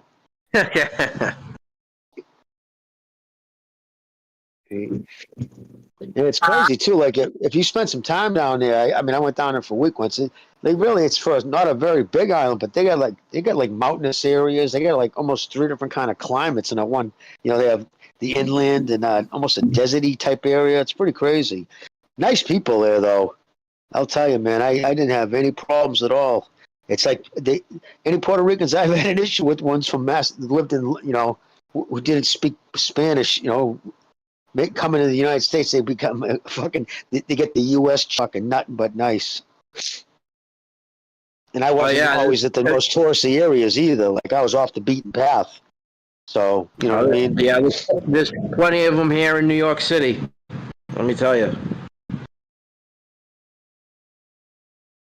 Well, the Northeast, yeah, Boston and New York, you know that. Yeah, that's where the majority of Puerto Ricans moved to. Yeah, like Cuba it's the second worst parade in the city. The second worst parade in the city, yeah. Besides the Mesa Day, the rainbow, the rainbow fucking big show. Oh Jesus, the Alphabet Mafia. Yeah. They were chanting that they're coming for our children, these fucks last year. Yeah. Yeah. Oh, we were just kidding. The fuck you were. Yeah, fuck you were, you fucking pieces of shit. Fucking animals. We better watch that because. Yeah, you know what I mean? No, I hear you. But we didn't say anything that would be caught by the algorithm, though. But we could. Well, it'll end up going down that route, so we should just break it off now. But I'm 100% with you on that, brother. You know that. Yeah, it's crazy. No, I really think that Gavajnik, I'm telling you, man, he's got length, but it'll come down to his legs. We should go back to what Mexico was doing in the 90s and just start lynching them. Oh, Jesus. I'm all for it, dude. I'm all for it. Fire with a mock every time. Yo, what they don't tell you, what they don't tell you is the hidden statistic that one out of 3 is a pedo, a potential pedo or a pedo. Dude, bro, they're sick. Who chants that shit? What person in their right mind would chant that? Sick fucking people, man. Yeah, I agree. Well, they were saying what their response was, of course. Well, we're saying that in response to everything's far right to them, you know.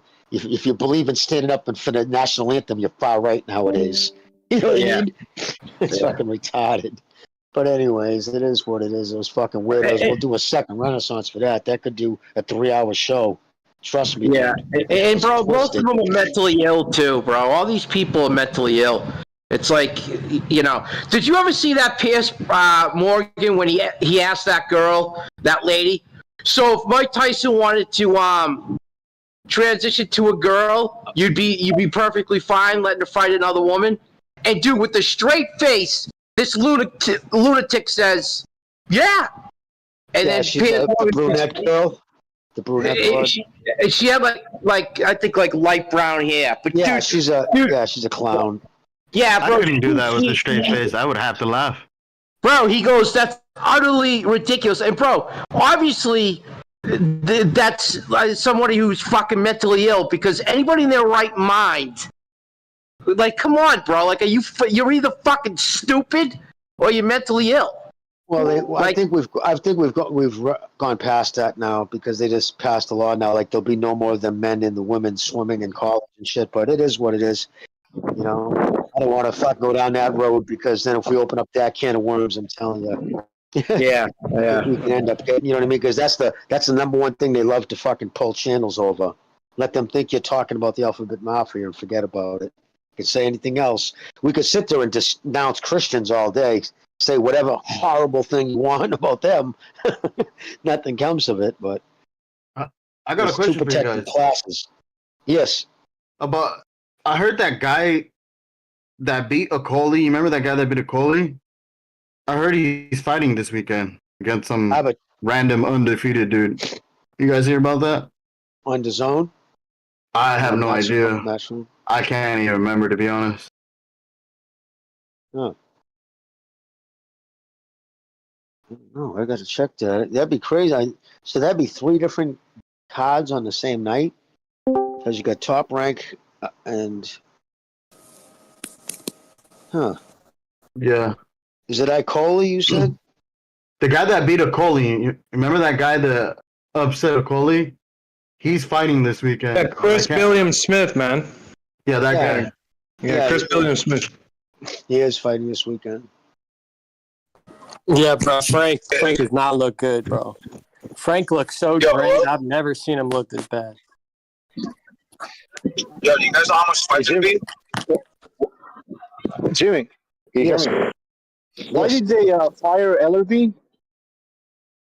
Their promotions? Why? Well, I think that now that they don't have the PBC, because remember, Floyd's TMT since 2015 has just been a subsidiary of the PBC. Al Heyman, whatever Floyd's doing with TMT, it's been through Showtime budget. He's been attached to the hip with the PBC.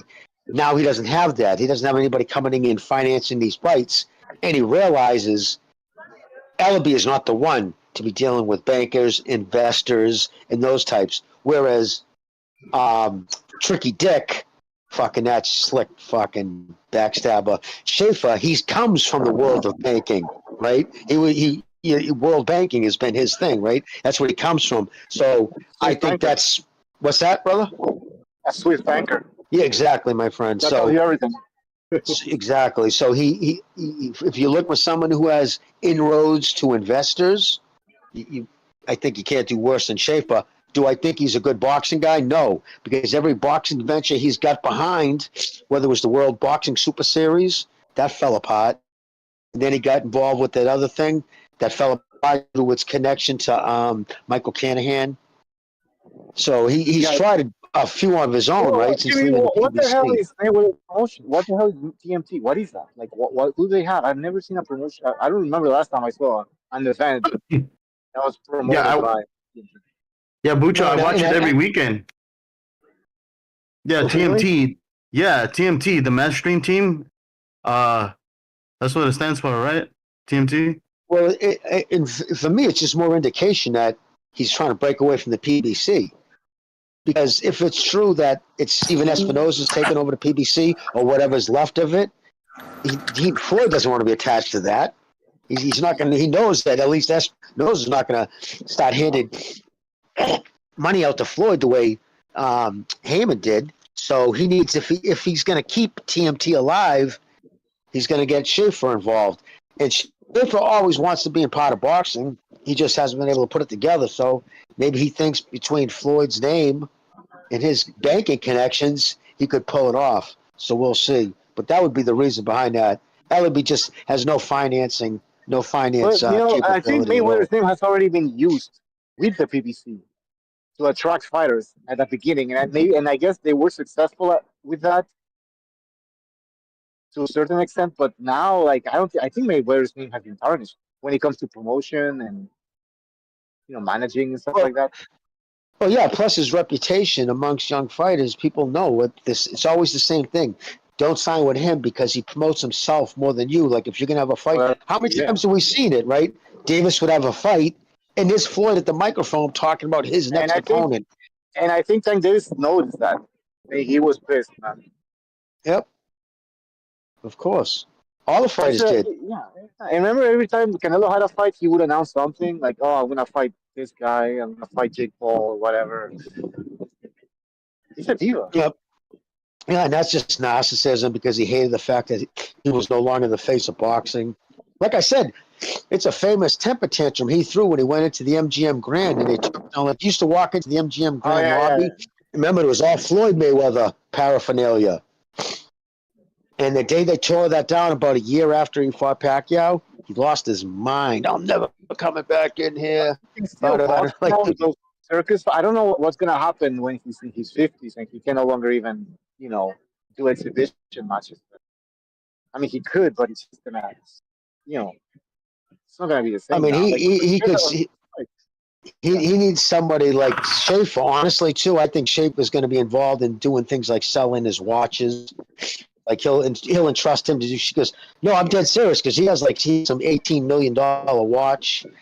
But like Floyd, what Floyd will do is take first offer. Like he bought a $5 million car, McLaren, and within 8 months he sold it for $2.1 million cheaper than he bought it for.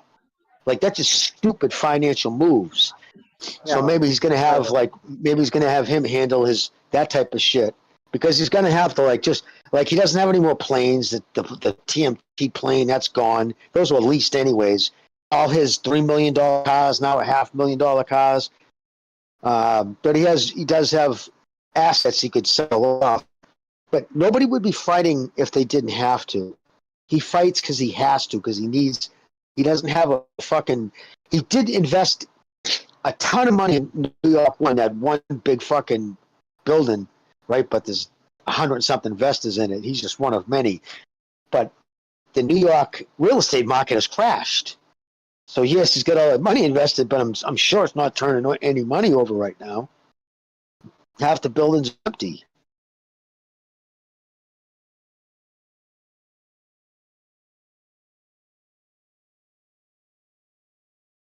The commercial real estate is done, bro. It's done. Everyone's working, from home and shit. It's done. Plus, he lives that's his biggest investments. Yeah, and he lives such a ridiculous lifestyle, dude. Like he has to cut down on it. Like you can't continue to live at that level. Like you know what I mean? And plus, I catch him in live. He's cut off family members too. Yeah. I mean, I'm $300 million a month.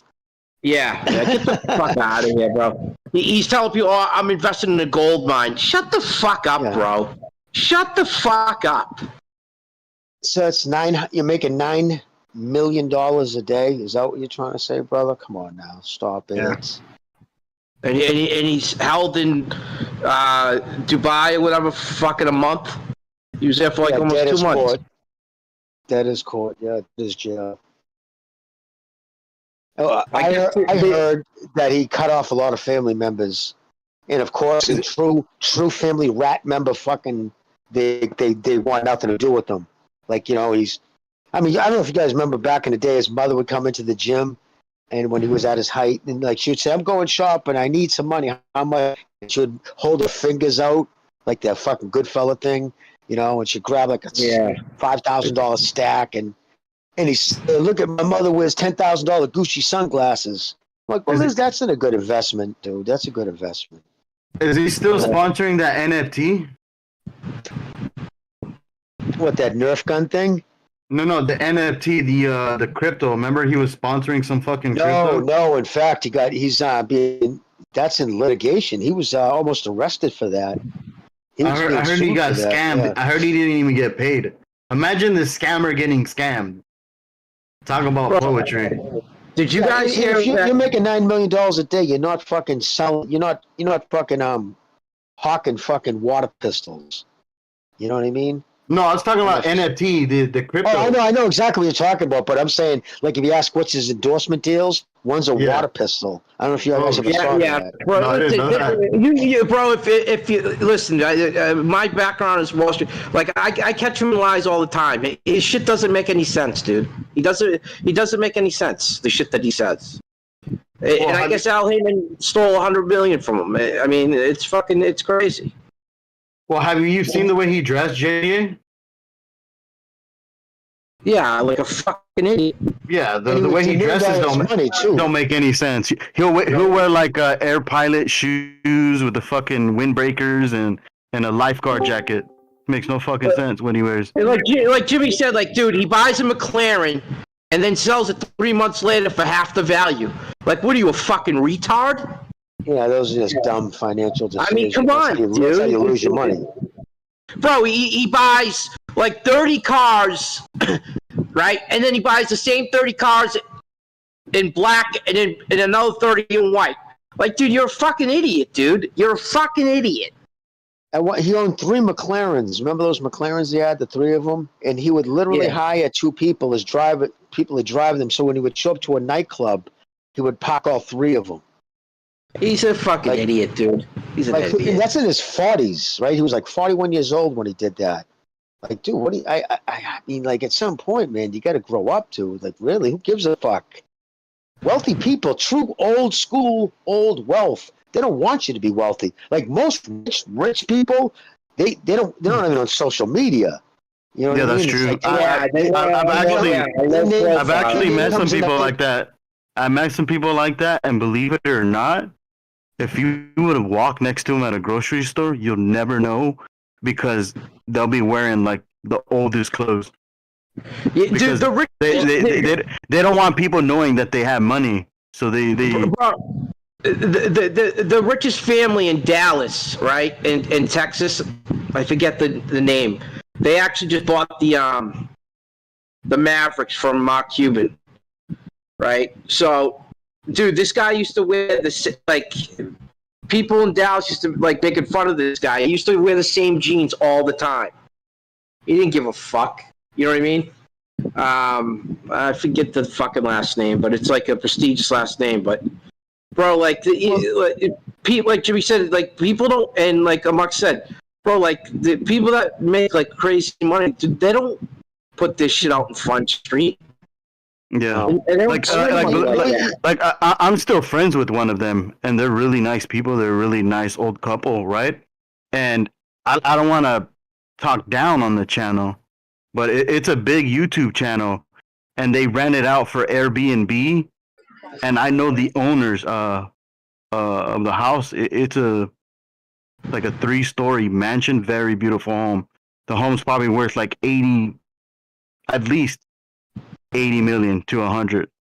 That's crazy. Imagine the taxes on that, bro. The property taxes. That's crazy.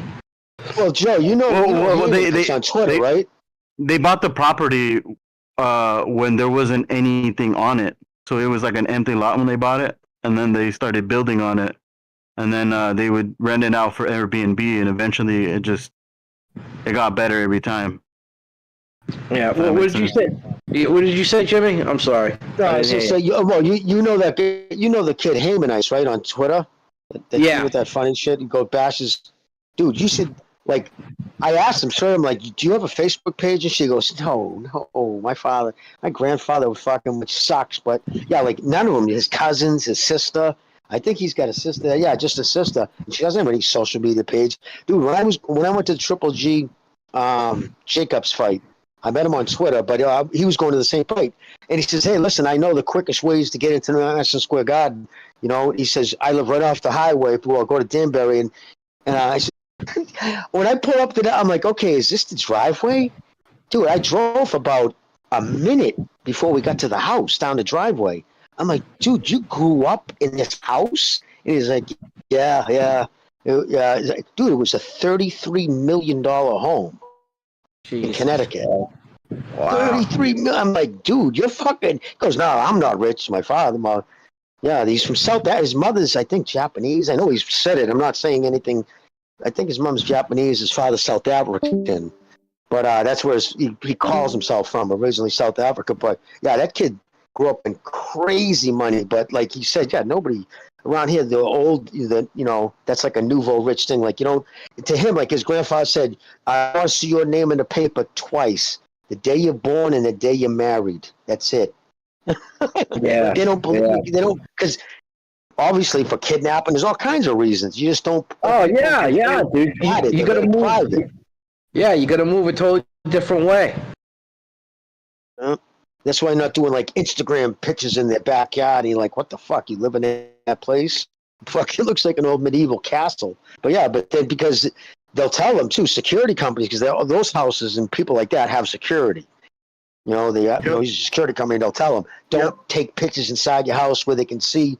Because good crooks. I'm not talking about fucking crackheads doing B&Es. I'm talking about legitimate second-story people. They scour Facebook for rich people. You know what happened to Wynn? House in a video. You know what happened to Wynn's daughter, right? She got kidnapped and held for ransom for $3 million, and they got it. I think Wynn, the guy that owns the Wynn. No shit. Yeah. Oh, yeah. The Vegas hotel. Yeah, they said we want $3 million. Or we'll kill your daughter. He goes, listen, I can't get you 3.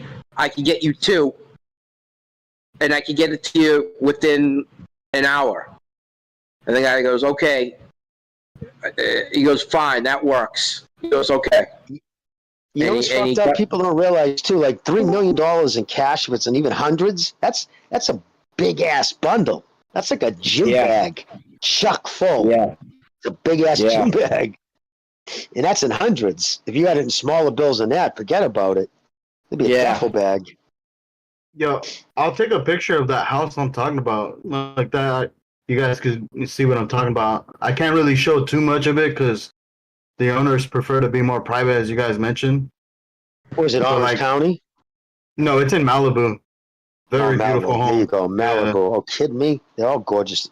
I mean, all the ones on the water, even the ones right along the fucking Pacific Coast Highway, they're gorgeous. Yeah, they're very nice people. Homes. First, I gotta ask permission first. You know what I mean? I don't want to be that weirdo. Yeah, but they're really nice. A really nice old couple. I like those Malibu homes where the whole back house is glass. You know what I mean? We can see out over the water and shit. That's crazy. Love that shit. Yeah, that's beautiful. Yeah, that kid Haymanite's house literally looked like a castle. It was all brick and fucking stone with gargoyles and shit. A big circle. Yeah, it's kind of like that, Jimmy. They had like real samurai swords and just shit crazy shit. Yeah, real shit like that, man. It's like when you walk in there, it's mad for Airbnb and everything's perfectly designed for shit. So, like when the sun rises, it'll reflect on certain things. Everything was meticulously built. Wow. They probably shipped tile in from fucking Venice, shit like that. They imported shit from everywhere, all over the world. That's when you have such crazy money, you have to just try to, you know what I mean? You don't do anything normal. Nothing is done on a normal level. Yeah, they had like, it looks like granite, but it's not granite. I forgot what it's called. And it was imported somewhere from Europe. That's crazy. One thing about Haymanites too, I liked about him, he was such a grounded kid. I said, dude, he said, no, my father had us working when we were young. He would say, you're not going to end up like these other fucking trust fund babies. He said, by the time they're all 18, they're all fucking on antidepressants, doing coke, and they're just bored rich kids. What are you going to do? I don't know. Go to the Hamptons this weekend. Like, they just got nothing. You know, that's why they all become limousine socialists, because they have self-loathing because they know they never created or did anything for their money. And they get a kind of a guilt, I guess, about it. They pound drugs and they just act like idiots. Well, some of the times, I mean, at least from what I noticed from from the outside looking in, a lot of the times the parents are just too lenient with their kids. If that makes sense. Of course. And a lot of times you have nannies when you got one of those mothers, they're fucking, they have nannies raising the kids. I've seen that a lot. Yeah, that's crazy. That wasn't my life. I can tell you that. Well, I mean, it wasn't my life either. But I'm just saying, I used to do side jobs, way back in the days over there in Malibu. So I got to see it. You know what I mean? I built closets and just different odd shit like that. You know what I mean? Well, when I was 14, my father made me get a job. He goes, "Oh, you want nice clothes going into high school, right?" I said, "Yeah, of course." He goes, "Well, you're fucking buying them. My days of buying you shit are over." He goes, "Get a job." And I says, "Are you kidding me?" He's like, "No, I'm not fucking kidding you." I mean, I had a paper route and shit when I was younger too, but he made me get a job. I had to work 2 days a week. He fucking made me. Yeah. And I'm actually, I'm grateful that I did. I remember a couple of my friends laughing at me and shit, like, "Oh, you got to work," and I'm like, I says, "I don't know what to tell you. My father's been, I don't have a choice in the matter, you know." My father told me when I was 5, because I wanted to go see a movie, to go get a job and work for it. So yeah, you gotta make money, bro.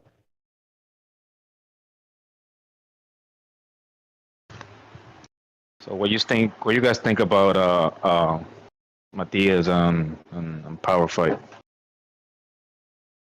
Someone mentioned that it seemed to be a decent fight. I think Matias is just gonna be.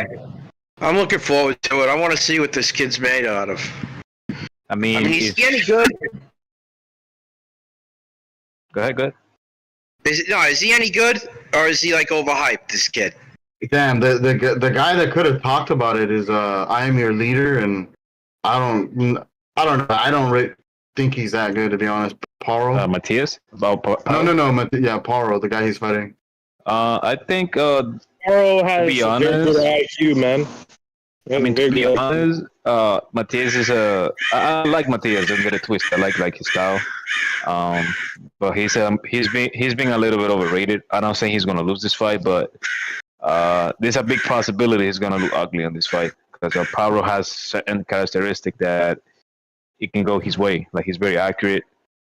He pushes the fight, and he has decent defense, and the level of competition that Matthias has faced is not that big. So I think they're about like the same level, to be honest. You think so?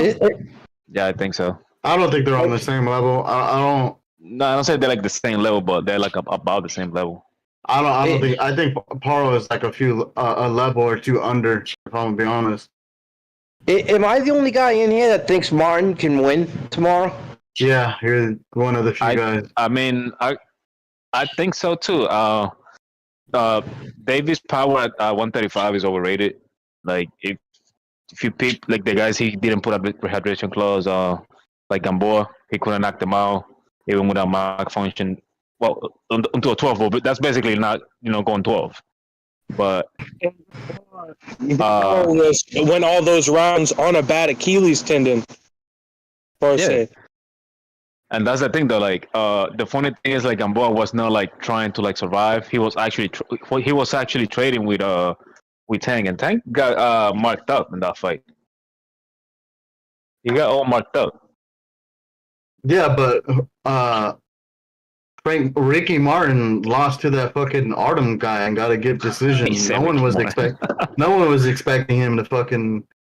No, I think he won the fight. I think he won the fight. I don't think he won, that was one of his rivals from amateurs and stuff, man.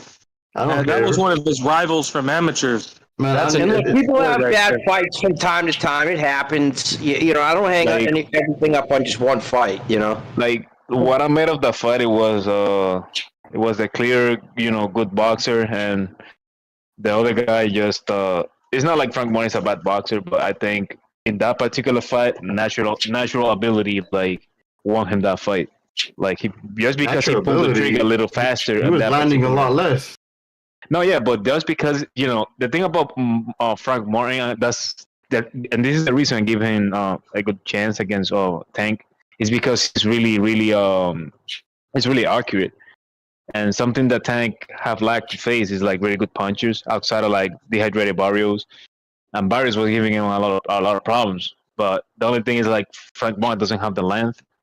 But something that he has is he's very sharp. And Mario Barrios, as shitty as he is as a welterweight, he's very sharp. He's a very sharp puncher. Like he actually has hurt everybody who has fought. So well, he got hurt in that fight. No, yeah. All of the Tank Davis. It's gonna be Tank Davis, and he landed last too, dude. I don't understand how you had him in that fight. The thing about Tank Davis is he's afraid of something. Like that's why he pulled the dehydration clause. Oh no, I was talking about Martin. Oh, Martin. No, yeah, when Martin fought Artem. It was a close fight. But the thing about it is like he looked ugly on the fight. You know what I mean? But it's not like the other guy was like, like Panera Whitaker out there or anything else. Yeah, well, that's not his style, though. He was landing more punches. No, yeah, in a few rounds he did. But the thing is, like, a lot of those punches was landing on Martin's guard. He was more active. Just because you're doing Bruce Lee sounds with your mouth and getting hit doesn't mean you should win rounds. No, sure. But he won the fight, man. He won like a you would say like a decision just as close as Tank fundamentally sound. Well, Tank got a gift decision in that fight too. Nah, he won that fight too. It just nah, he got a gift decision. I scored that fight 6-5-1 for Cruz. There's no way he should have won that fight. He should have gotten a draw at best. I think he But won you that know, fight. typical PBC corruption. Like a fight like went kind of the same way, but went the other way. You remember Maxayo against Guy Russell? I don't remember that fight. It was an ugly fight. Rusty as Guy Russell Jr. He showed the pop because his inactivity. Yeah. And like the rest of the fight, he fought with one hand, and that's like, whatever opinion you have about that guy, bro, he's an excellent boxer, and that's one of the fights. Like even though he lost, he showed he was an excellent boxer just because he outboxed. Or even though that's not like a big trophy, like Maxavi is not a good boxer by any means, but he outboxed completely the other guy. So he's not like he didn't give an excuse like because my hand hurt like Shakur Stevenson. Yeah, Like, my shoulder. My shoulder. What about when AB fought? What's his name? Santiago, and they gave him a gift decision. Oh, Giovanni Santiago. I believe that's his first name. I'm not too sure. He fought like the other guy. Like his very next fight, he got stopped. Like yeah, but like it's not a good look when you're getting a gift decision against a no hoper, bro. And this is the thing, though. I got the feeling that Tank Davis I don't say he's gonna lose, but I got the feeling he's not gonna look that good. Like Frank Martin, as on proof of whatever you want to tell me, the dude at least he has fought legit lightweights his entire career. Like Tank Davis, he has a whole bunch of smoking mirrors in front of him. I'm not saying Tank Davis is shit. Like I respect his boxing fundamentals, but I just don't respect like a lot of things he does. Like crossing people. Like, if you're gonna put those things, bro, just don't fight him. Yeah, he's a sideshow in boxing. That's what Tank Davis is. There you go. He's a freak show. Let's watch this midget be like a regular person. Yeah. Yeah, but people are trying to decorate this is a highly credible win when it's not. I mean, I will say, bro, stop it. No. I'm not saying it's a legit. Over-promoted win. Yeah, exactly. It's an over-promoted win. It's not a good win. I was going to that route. Like, I was going since like this is like the only legit, guy he has been a lightweight. Because Ryan Garcia was 136, so that's not lightweight. Like I think it will be like his best win a lightweight. So they're gonna like market it as like, oh, they fought this guy coming up, projected to be a world beater, this and that. So if you see that the promos, the gloves off, like they base the stories on that. I don't have any interest in that. If I'm gonna be honest, I don't have any interest in that fight. Rick Glazier is reporting this is the last fight on Prime for PBC, right? Oh, really? Yeah. Oh, God. I talked to Glazier, bro. I talked to him. I could get him on BDA anytime. Oh, shit. Yeah, BDA wants him. He can get him. Or Boot Show. Well, if they ever want him on the show, all they have to do is tell me, and I'll get him on.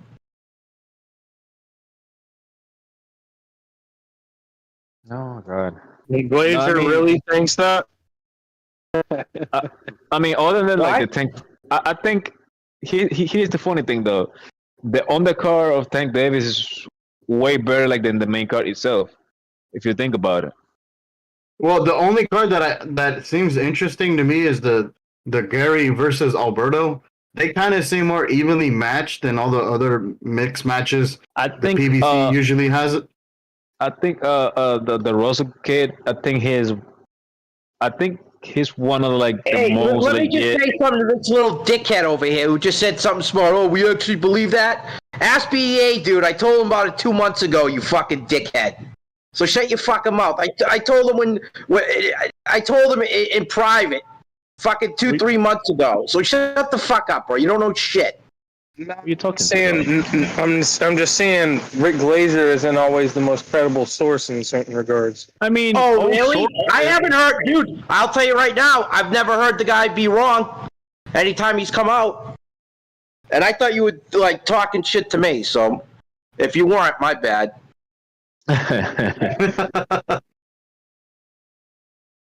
Well, I was just stating that Rick Glazer sometimes says some crazy shit, bro. No, Jetty don't fuck around, dude. I know he don't fuck. I mean, he jokes obviously, but I like, think all journalists they say some crazy shit like once in a while. Like they also have like sources that could be wrong, you know, because it's not like they go out there like make shit up sometimes. Like, I mean, does he know for a fact that it's going to be the last PBC show? He said it. I mean, if you see the production, see what happens, bro. See what happens. Bro, he was saying that Showtime shit. The Showtime's done with PBC and done with boxing. Bro, I remember the same people saying to me, "Oh, he's not always right," and dude, he was right on the money. Dude, I'm telling you right now, I've never seen him wrong. I've never seen him wrong when he comes out with shit. I think he's kind of right. I don't know if he's, for sure, this is gonna be the last show, but he's biting on something, because something that have peeped on the last two PBC shows is like the production looks like cheaper and cheaper every time. And if you see the production in Puerto Rico that just happened in I was just watching at work, like the weigh-in. The production, even though it was in Puerto Rico, if anybody been there, like looks kind of third country-ish. It looks similar to the PBC. A boxing card in Bulgaria. I was just watching a boxing card in Bulgaria that looked better than that, to be honest. Bro, they lost like 30 fighters, dude. No one's heard from Heyman since December. Yo, GDA. I don't know if you saw the Grand Arrival. I don't know if you like peep in the background, but like everybody was showing up on the same card. Like they were just getting picked up, kind of sort of like round robin or like by order. Well, everybody had like the same car, like the same I think it was like a Camry or like a BMW or something like that. But the production itself looks mad shape. Like it looks like they were there like just in the lobby. Like, okay, hurry up, like before we can call the cops on. Yo, I got a question for you, JDA. Yeah, go ahead. Did he say why, or he just said it without much detail? He just said, he didn't say too much. He just said that Amazon's not impressed, and it doesn't matter how well this pay-per-view does. They're done with PBC. Well, to be fair, their fucking media stream player is dog shit.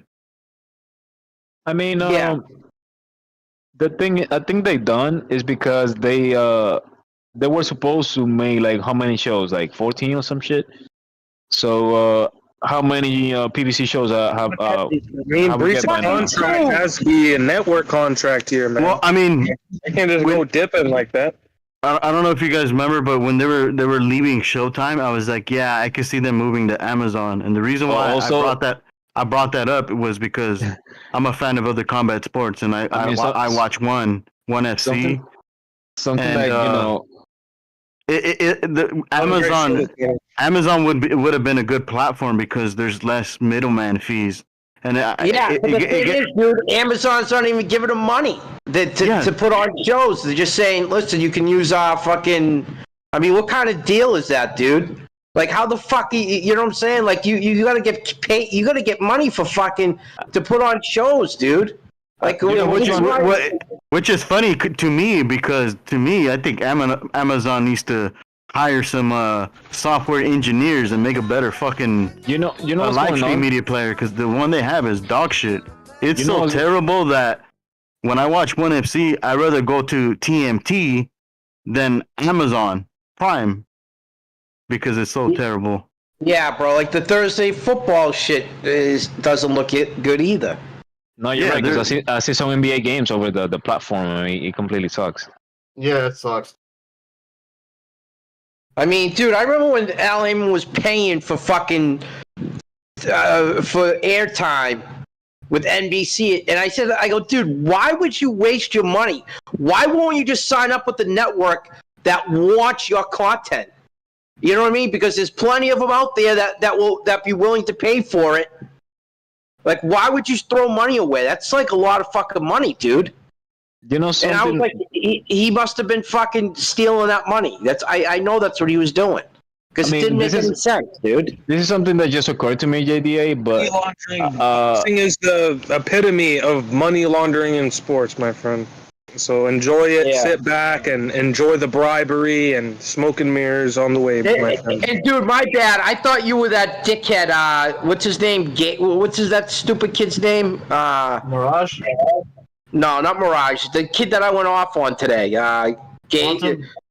Yeah, Quantum. I thought you were Quantum. My bad, bro. I thought you were like Quantum talking shit to me. So I'm like, you know what? Fuck this kid. I'm an edgelord and a troll at times, but there's times I'll engage in an intellectual conversation. You know something that to me that happened, JDA, is they probably the Amazon deal, they were just like saw that this deal as like a new venture, and on the other side they saw like this guy like they were trying to fool him like, oh, we have all these stars, you know what I mean?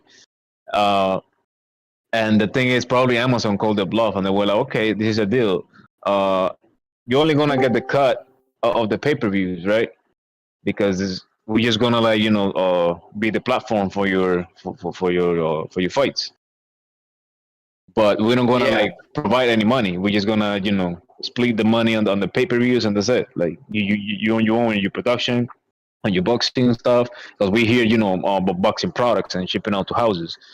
Like we cannot be spending money as willy-nilly. And probably and this is just like I think something that I thought.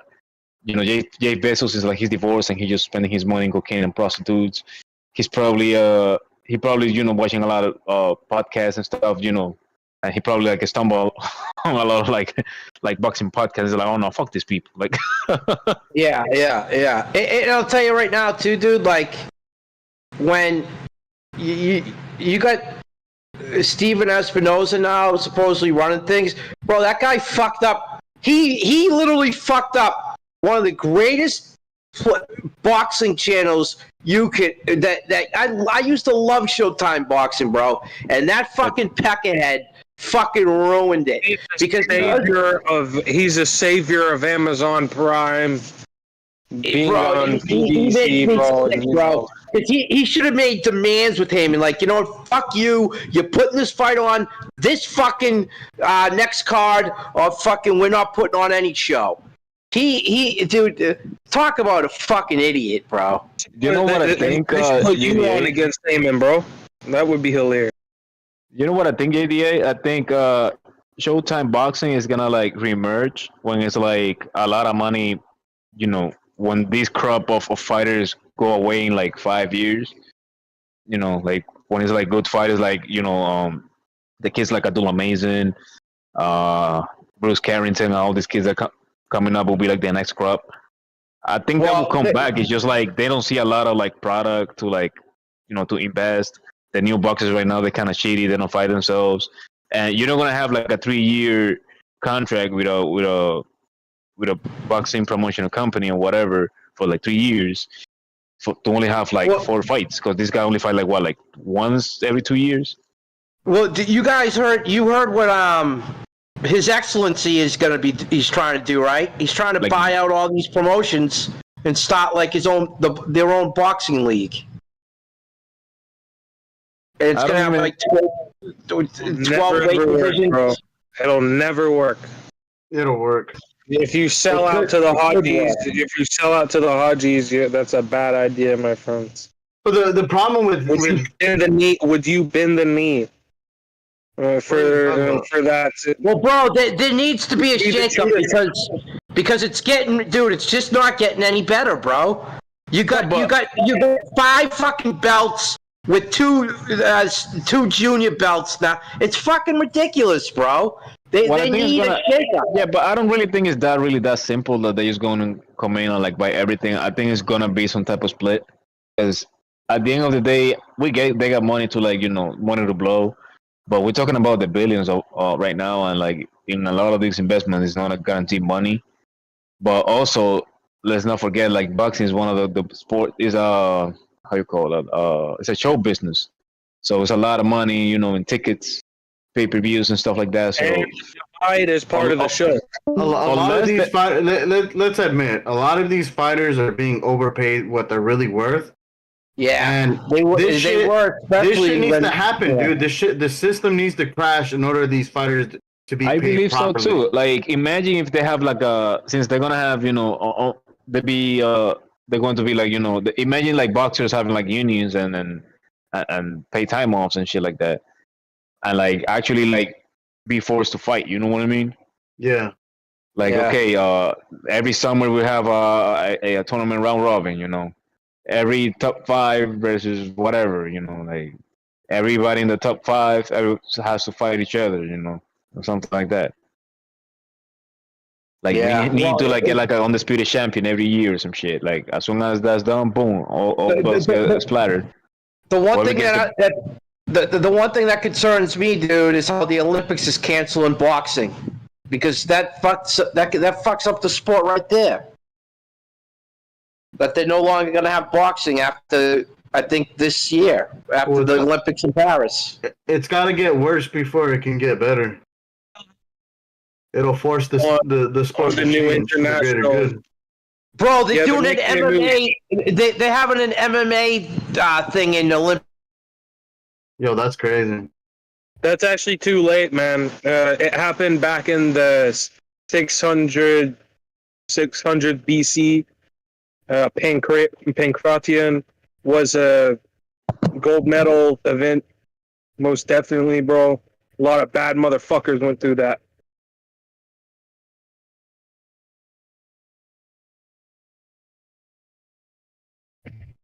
There's too many. There's just too much. Too many entities. There's too many entities. I believe so too, man. It's so many promotional company. I just found out that Chris Eubank Jr. was like signed to like some crazy ass like promotional company. Yeah, so all these entities need to start folding in order for it to get better. It would be conflict of interest. I mean, that would be too much to overhaul, man. That's too much of an overhaul.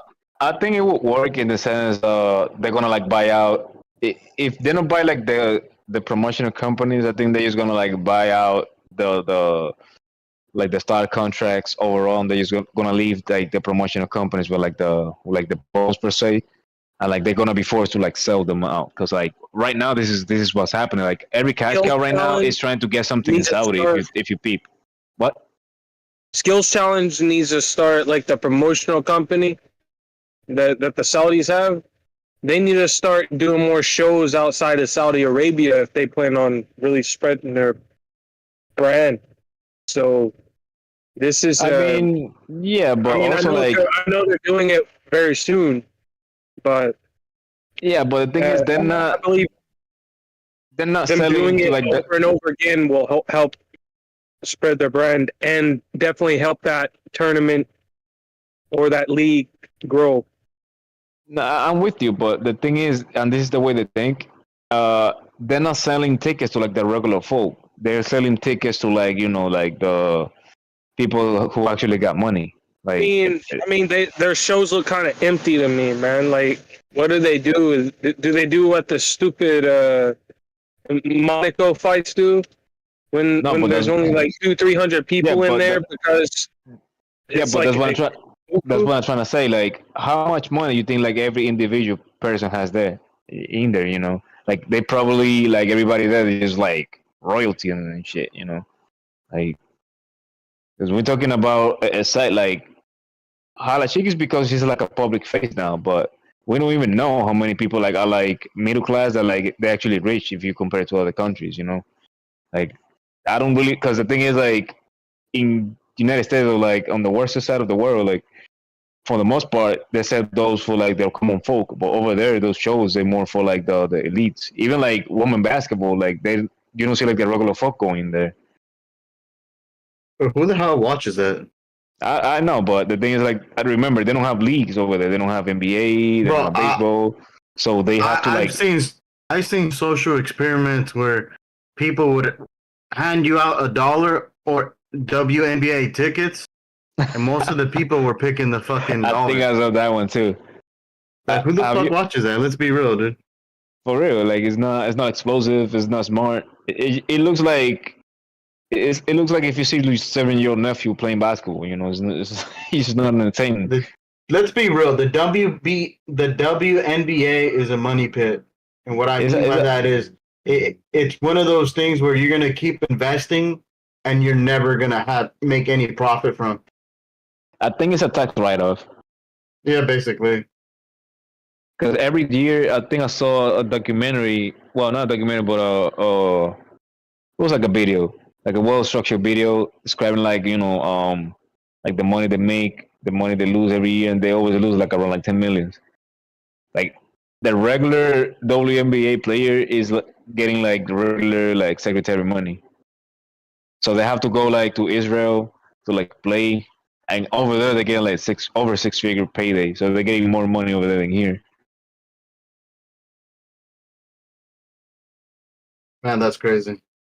No, yeah, it's because they don't really have like something over there, and like let's face it, like they're not really that famous in here, and the season they're not really that long. So like us in the off season, what you're gonna do with like only $40,000, and you know mainstream media like that, and you just off college, you don't really know nothing about the world.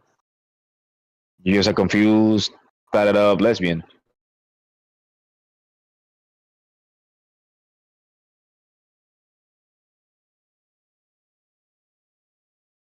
So I was looking on the article. Talking about boxing? What are we talking about? No, they're talking about the WNBA. How it's a money let's go back to pit. boxing. Let's go back to boxing. I just Yeah, saw an article. Yeah, I just saw an article that probably Inoue probably is gonna fight MJ, maybe Akmadalia or whatever. Yeah. That's his next fight. That would be a great fight. Yeah, it seems like a decent bout. Because that's the fight like everybody was looking for, but the Palace knocked them out. So that's something. Well, he won the split decision. Sorry, he won the split decision over MJ. And because that's the fight everybody was waiting for. On who would win that fight? I mean, that was a close fight. Some people, I mean, I wouldn't mind MJ having that decision.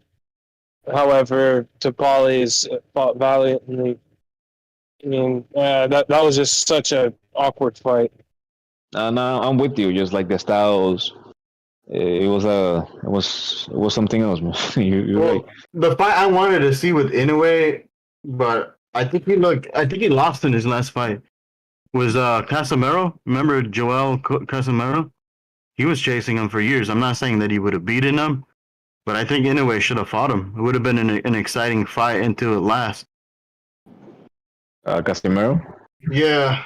I think Inoue should fight a bum. That's what I think.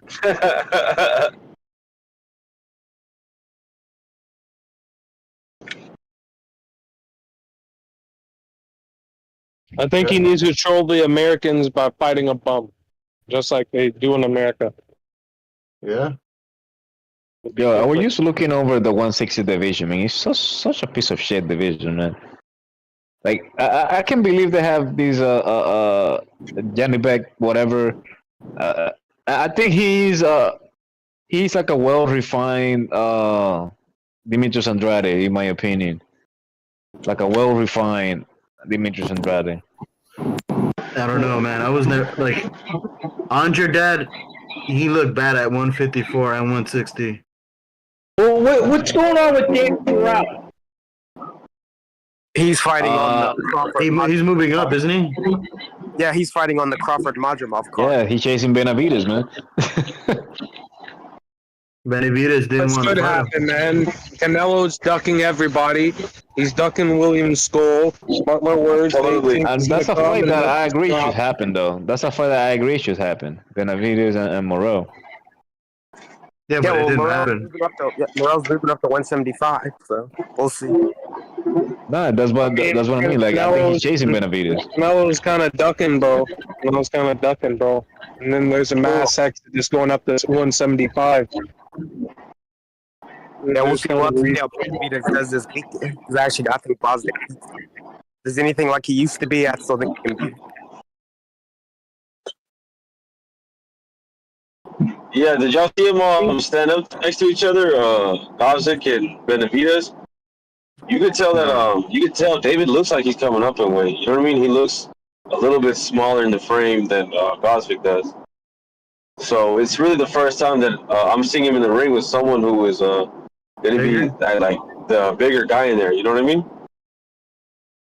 I know what you mean. He's not gonna have that. He's not gonna have that massive advantage he usually has over his opponents.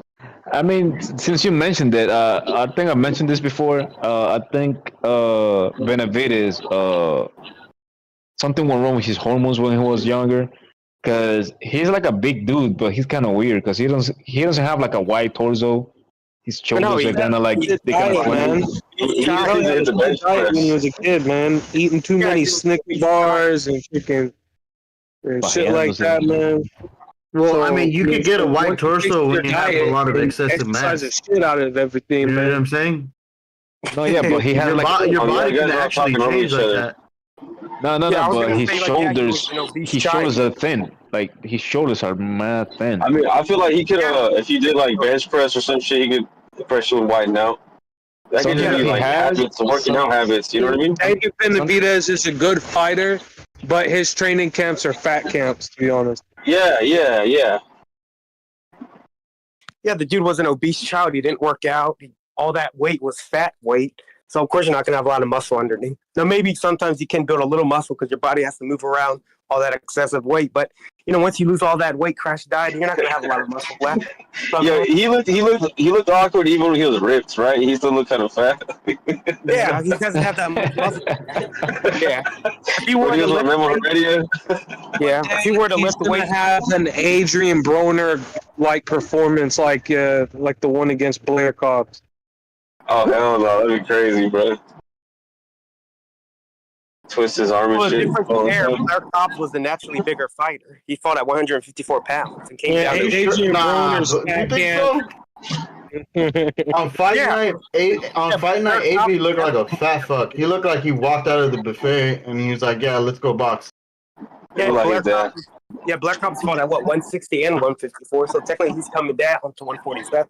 Well, AB looked like he's making 180 for the fucking sumo competition. Yeah, he looked like he's coming down from 195. You know? That's all beer gut and fat.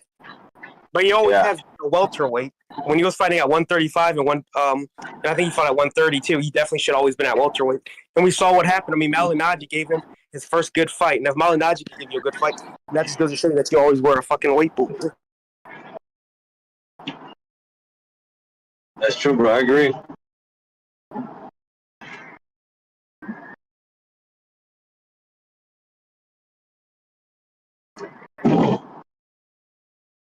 I want to see the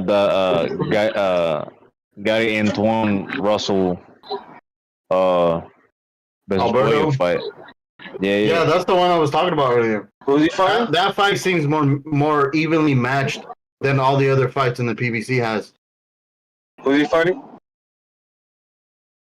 Russell? Antoine's fighting Alberto. He seems like a decent boxer. The guy who got stripped to give the belt to Rolly. Really? He had a belt? I don't remember that. Yeah, he was a WBA guy at one point. He beat got the dude's name, but he beat a random, right? No, it was some guy, like, if you say like Vector Bully, you would say. Well, not Vector Bully. You beat somebody like you will say Tapales. Someone said in the chat he failed the drug test. Yeah, something like that. I think he got I think he got set up. What do you mean? Like conspiracy? Not conspiracy, but if you think about it, he didn't even got suspended. Really? Yeah. What the fuck? That's crazy. Like all of a sudden, Alberto. All of a sudden, they put Rolly because he was supposed to defend his belt against the Mummy. Not the Mummy. Against Rolly. Things underneath the rug, man. Athletic commissions do this shit, man. Yeah. It's all about the dollar bill, yo. Like he didn't really felt it. Okay. Interesting. Yeah.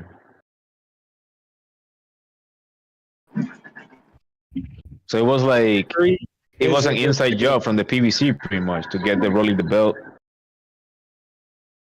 You think? You think so? You think they're trying to get the belt off that dude's hands so they can try to get Rolly a layup fight?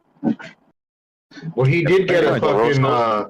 Remember, he did get that bullshit stoppage. Remember, the fucking old man was beating his ass. The Barrosos was literally winning the exchange, and then Here's the the thing, referee though. stops the fight. The whole plan always was to give either Tank the belt or Antoine or Gary the belt, because if Fuego has it, you know, he's probably gonna lead the PBC because he's on a fight basics. You know what I mean? But the other guys, he had like 2 fights or maybe 1 for his contract, but I think they resigned him just for this fight. So probably if he goes by decision, he's probably gonna get robbed. So the plan was always give the belt to Rolly and rematch Rolly for the belt. But since they didn't count on the legal troubles with Tank Davis, you know, but the whole speculation was either Isaac Cruz rematch. All of a sudden, Isaac Cruz got the full belt on 140, right? So what do you think is next after this fight? Is that fight? I thought he was gonna move back down. He should. He should, yeah, but you know, he's not gonna skip out of a money fight, and the fight he always wanted. Again. Yeah, but Tank never wanted that fight. Remember, they after the fight happened, they interviewed him, and Tank was like, "Nah, he doesn't want a rematch." Tank is in a position that he don't have many options, and he just want to make as much money as possible. And a fight that, and let's be real, like some people, you know, have requested that fight, but I think he wants to fight him for the belt, and you know, get that belt, and then like, you know, unify with like somebody, so like he can like actually get a fight with somebody, and people don't run. Because I was thinking Tank is a coward, but I think he's trying to make these fights now because I think he realizes that, you know, I think he sees something within himself that is not right, and I think he's trying to make as much money as possible.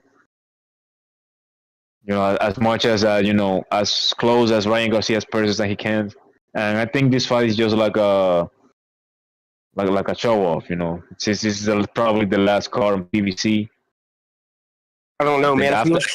If he was trying to make as much money as possible, he would have kept himself out of trouble. He would have a lot more sponsorships by now.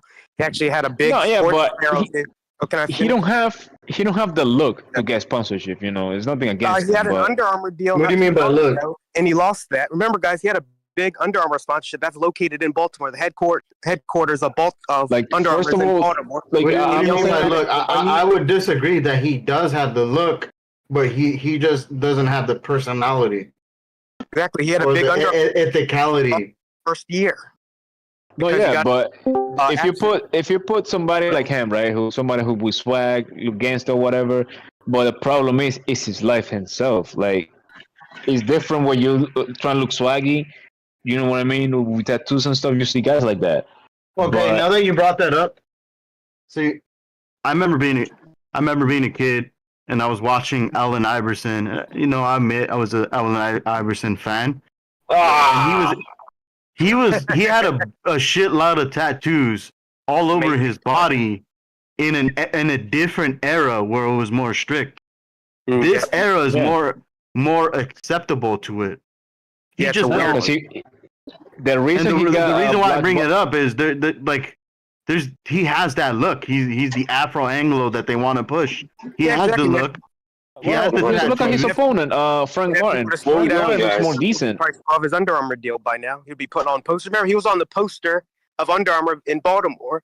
So he would have a multi-million-dollar Under Armour deal, but he lost it the first year he had it because he got into legal trouble. So to say that he wants to make those money as possible, he would keep himself out of trouble. So I don't believe that. No, but here's the thing though. Like, I'm not saying like in a because the thing is, you're thinking in a macroscopic level. You know, he's just thinking about like his next purse, like his next paychecks. You know, he's just thinking fights like paychecks. he only wants money to like live his low lives in Baltimore with his entourage, fight with his baby mama and shit like that. But I don't. But you're thinking on a microscopic level. What do you mean? I gave you an example, like Allen Iverson. That guy just doesn't act right. That's just the thing. A company can't invest in him if he doesn't get his act right. Yeah, and like I said, Under Armour is located. The headquarters are in Baltimore, so you literally have a homegrown sportsman that's your sponsor. I mean, he could have been easily like the face of that brand after Canelo left, but he got into legal trouble. So, and that's crazy. Like he gets in trouble like he doesn't really need to. Like, ain't you rich, bro? Like, come on. That's when you know he's a knucklehead. Of course he is.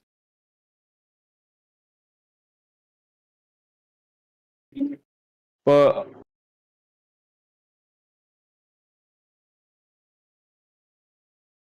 yeah, I know like what you mean, like because I don't really think I didn't really mean like by the tattoos or whatever. Like I just mean it like exactly like how you were framing it, like his attitude like outside of the ring, like choking his baby mama in a basketball court and shit like that. Like that's not like you don't want like your brand involved with somebody like that. You know what I mean? Like you don't want like your brand like Gatorade. Like Tank Davis drink Gatorade and choke woman. Like he don't. You don't want your brand sound like that. Yeah, or hit a pregnant woman in the car and then hit and run and all that kind of. I mean, I think that's why. And sip Patron. I mean, he got one part right. They could make a cringe commercial when he's doing some illegal shit and trying to advertise their brand, bro. You know what's crazy? You know what's crazy to me is that I'm surprised he doesn't have any purse sponsorship. No, seriously. Yo, just imagine. I think also like some Femgay commercial for Michael Kors or something. Yeah, some shit like that. Yo, imagine you're a brand, right? And you call like Tank, right? Yeah. Right, and you're talking to him. Okay, you interested in a deal, whatever? And he's like, just talk to my manager. Okay, you call his manager, and you're on the phone with Floyd. Imagine that shit, man. You ended up being scammed and shit. Like, like I said before, we gotta talk about money. How about if you buy your company? Man? We gotta do smart investments. How about if you give Tank a deal and you give me a deal with these exhibitions? You gotta realize he's the best boss of all time. Tank is just development. Like you know what I mean? Like that's something that you're probably gonna hear like if you're on the phone like with Mayweather and shit. Yeah, just dumb shit. Now try not to like low key sabotage his own fighter, just to get him like more attention and money for himself to buy his expensive ass cars.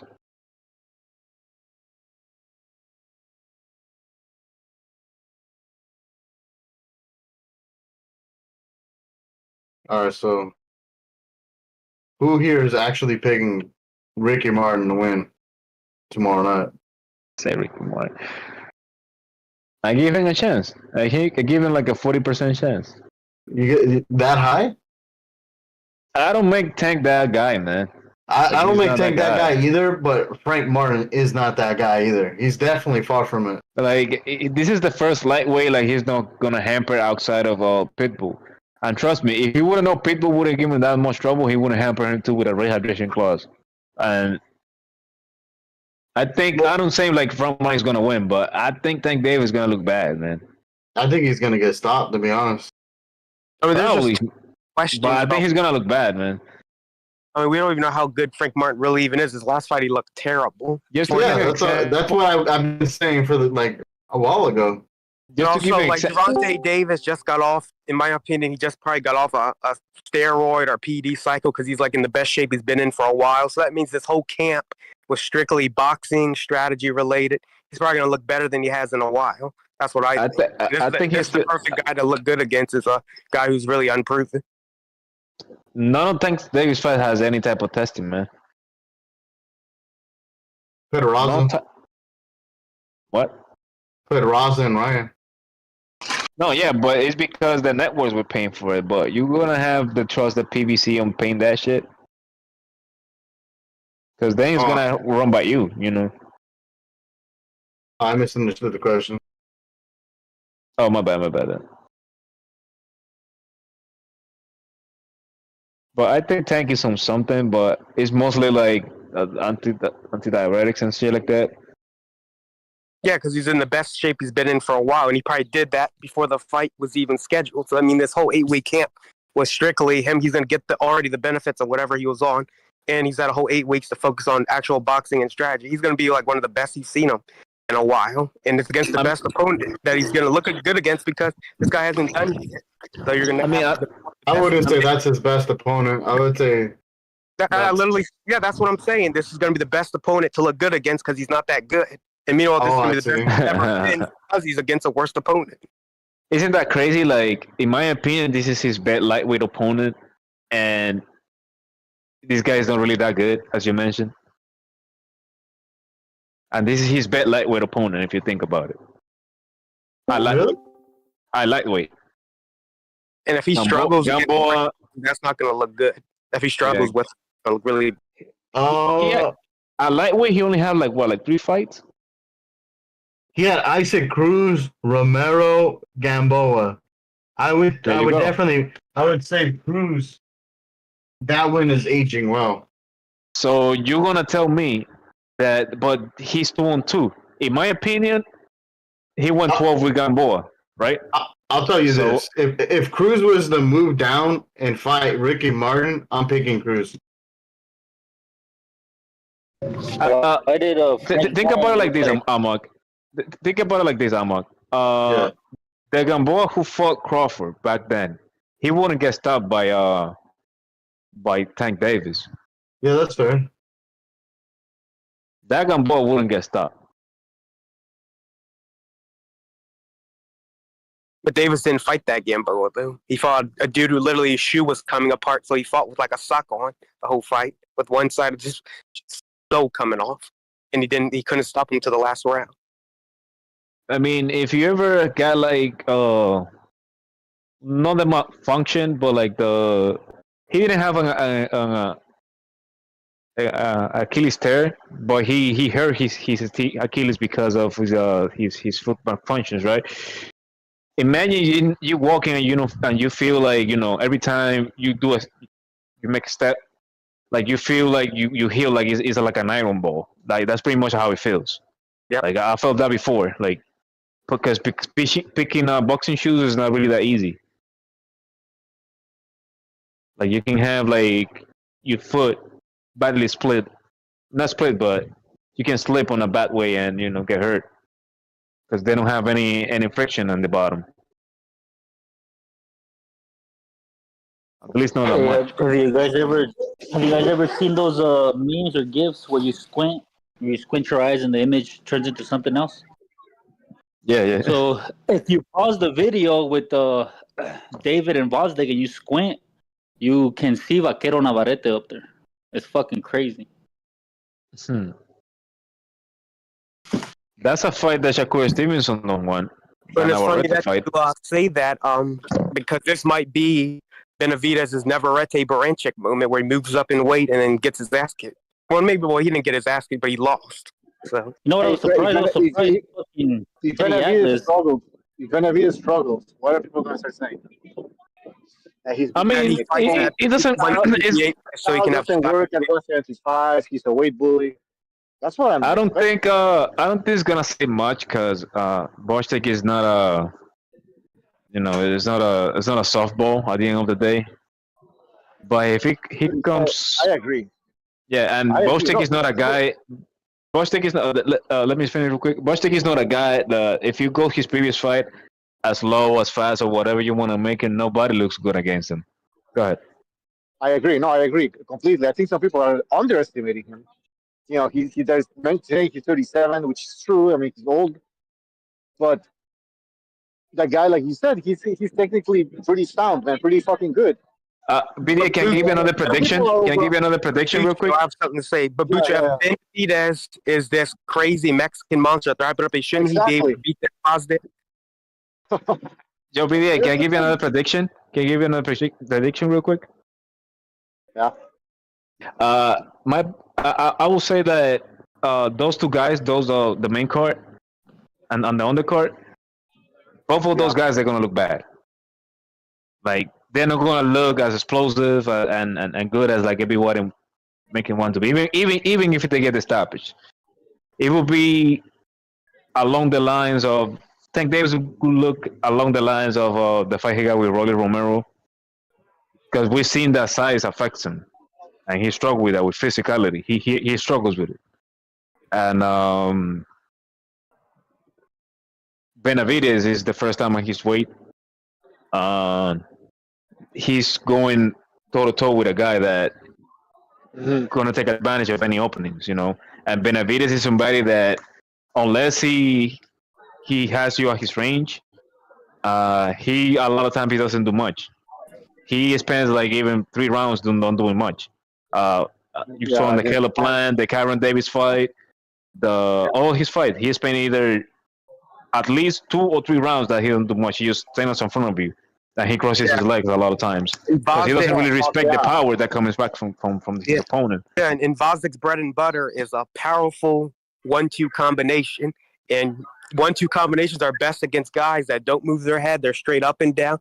And that's what Benavidez is. He stands straight up, and he's going to be perfectly in line for that 1-2 combination. That still has a lot of He squares up. He squares up like incredibly. Him and his brother, they fight a little bit the same way. Squaring up. That Benavidez camp, they all square up. Pacheco, both of them. True. Yeah.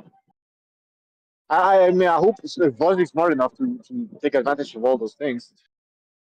But something that's gonna give praise to that camp is that they're good on combinations. They'll nasty at hooks and punches to the body. Like they like a warmer version of the Garcias. We'll see, man. I really hope. You know, people tone it down a little bit with Benavidez. It's out of control. You know, the Killer Plant was a good win. I don't even talk about the Andrade fight.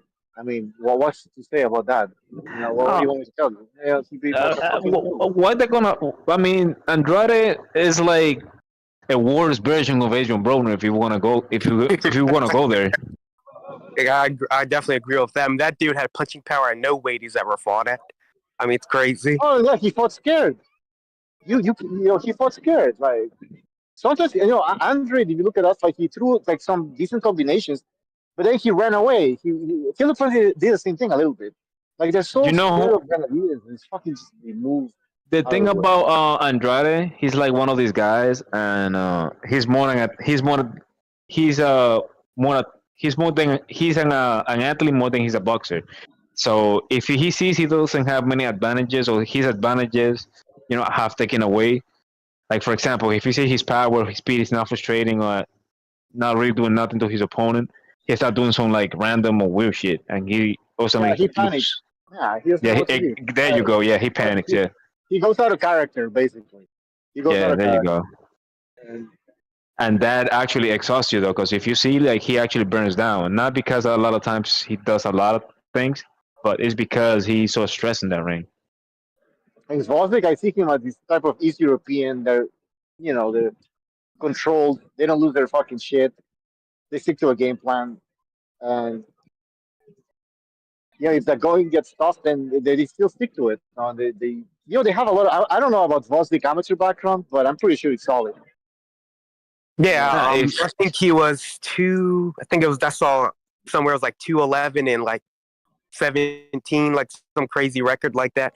Went to the Olympics, came away with a bronze medal. So yeah, he's definitely very well suited. There you go. I mean, to be fair, if you put, I don't know, like 200 plus amateur fights, and you translate it to like 8 to 12 rounds, you basically have the fights that Benavidez has, basically. Yeah, there you go. Now he's 37, so I don't know what a lot of people are bringing that up, and I don't know his activity level. I don't know when his last fight was. I think it was a while ago. Fought 3 times the last year. He fought. His last fight was in September. I think it was February, May, and September is the dates he fought last year. You know that one of my coaches mentioned BDA that he's there for the dive. Like he's there for the dive. I didn't say that. My coach said that. Like he's there. I mean, what can you say about that shit? But I was like, nah. I think Bolshevik is motivated. I think he's coming with Ukraine. He don't want to be the only Ukraine who gets the loss. And something that if you peep something, I think Benavidez he acted more calm against Bostic. He didn't talk as much shit as he used to. I think because he sees that he's not really intimidated to this guy, so he actually has to put his P's and Q's. If he fights how he tried to fight Andrade, because he did a lot of good shit. But a lot of the things he did, was like unnecessary. I think he was just styling on, to be honest. And that's crazy, like Benavidez styling on somebody, right?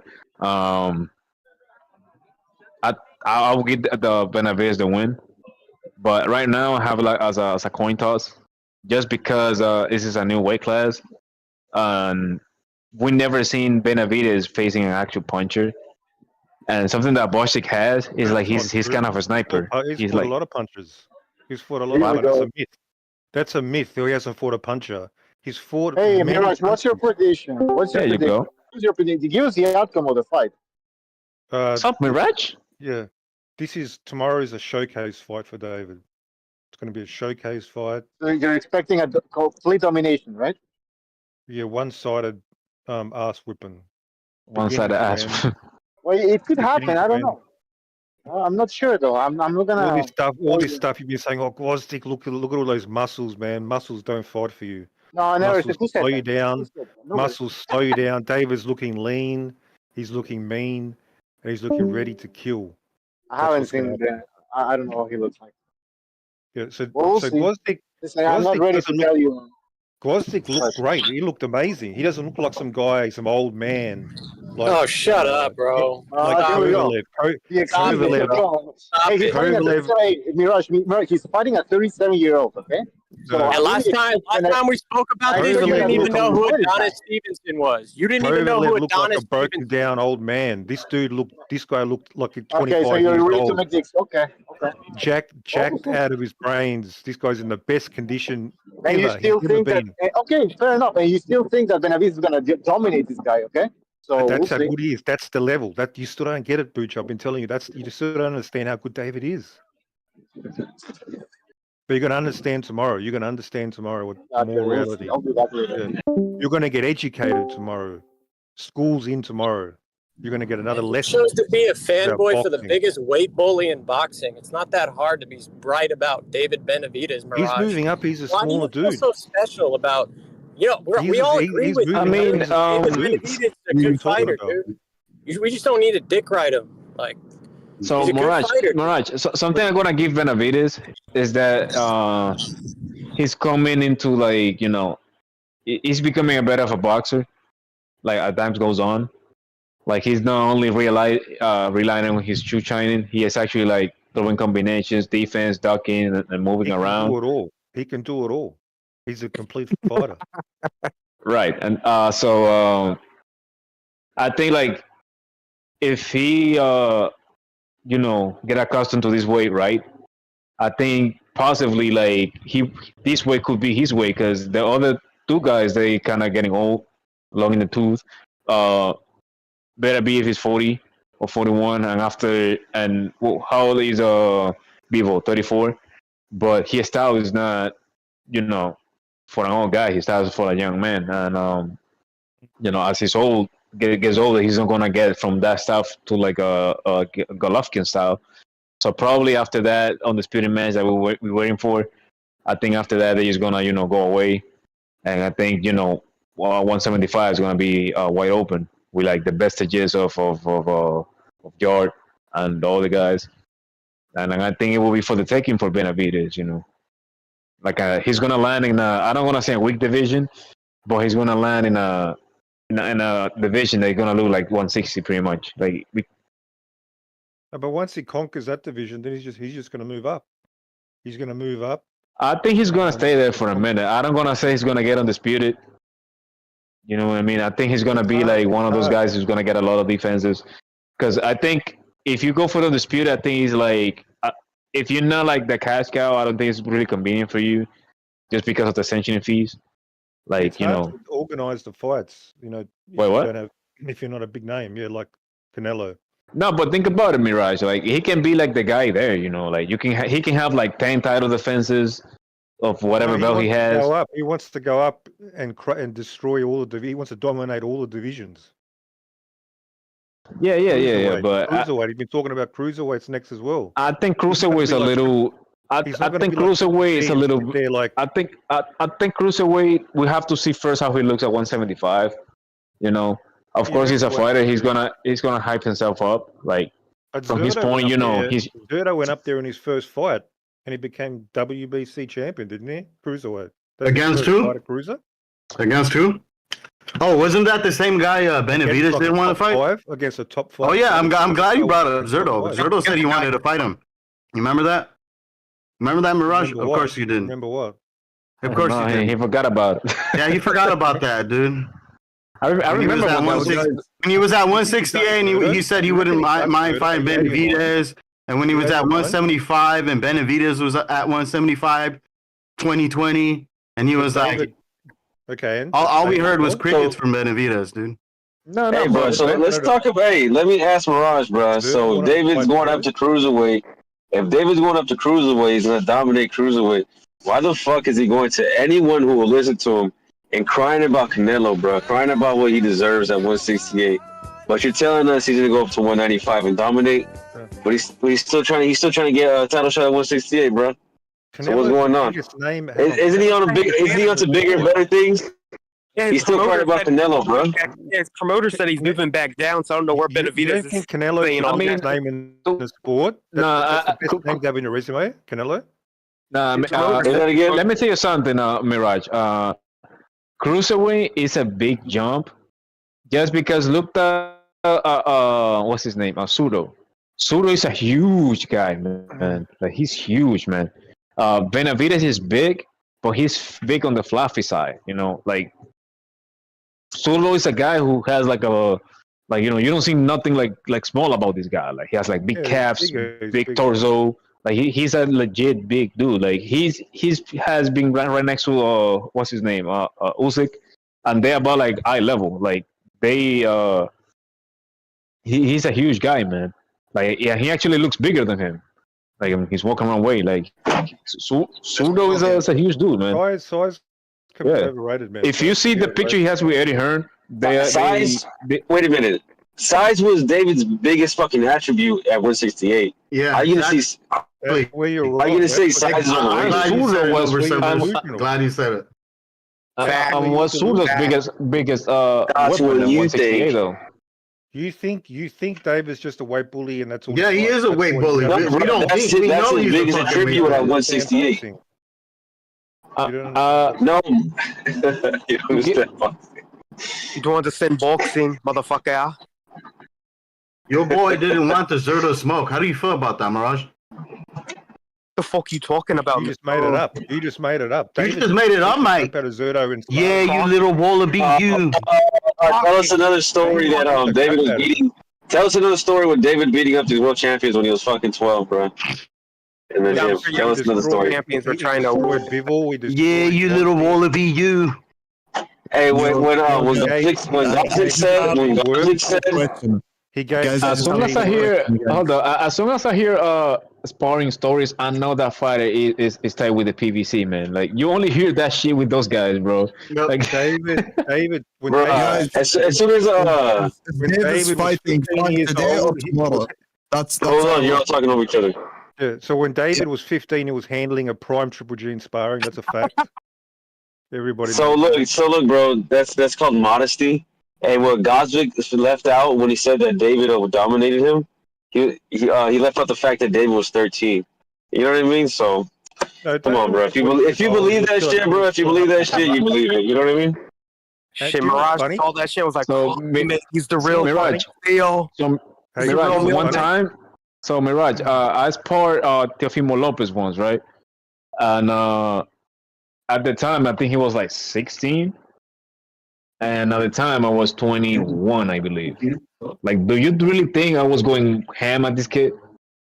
Hell no, guys. You're giving him all you had. You're hitting away everything you have, bro. Guys, is David fighting Frank today or tomorrow? That's all I'm asking. Tomorrow. Tomorrow. Davis and Frank. Fight. Are they fighting today or tomorrow? Tomorrow. David and Frank are not fighting each other. Davis Davis and Frank. Yeah, he messed They're fighting yeah. Anyways, bro, are they fighting tomorrow at the same exact time? This guy troll. Yes. Not at the same exact time, bro. In the exact same arena, in the exact same ring. So it's gonna be like a fatal 4-way kind of thing. All right. With the exact same referee.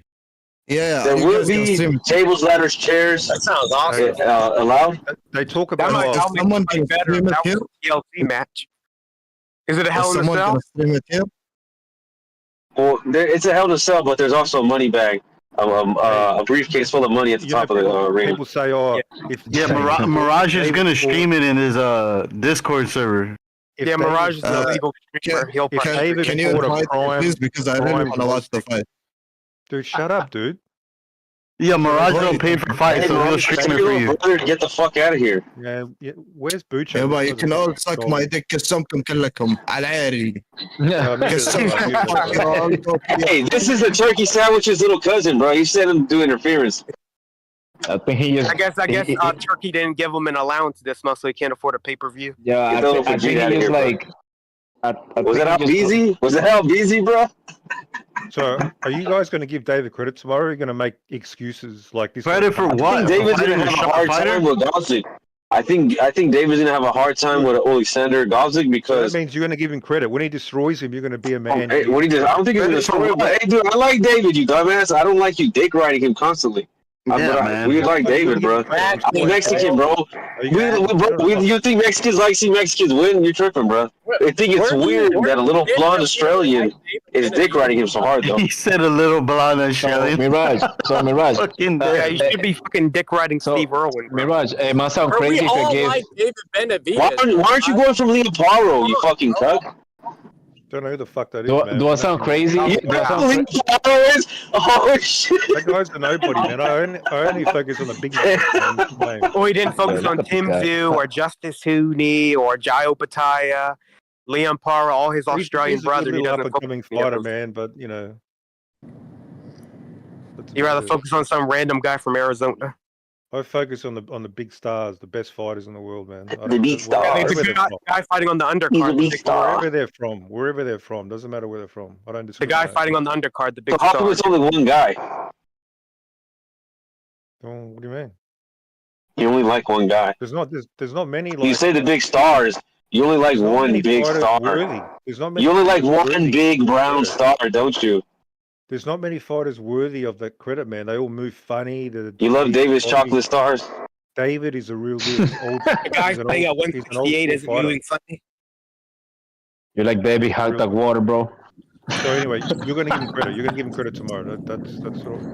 If he wins, yeah, of course, bro. What do you mean? But this is also a layup fight because they're trying to give him a name, but they're trying to catch him when he's 37, bro. And how bad were people shitting on Canelo? Shut up, bro. How bad were they shitting on Canelo for fighting Triple G at 35?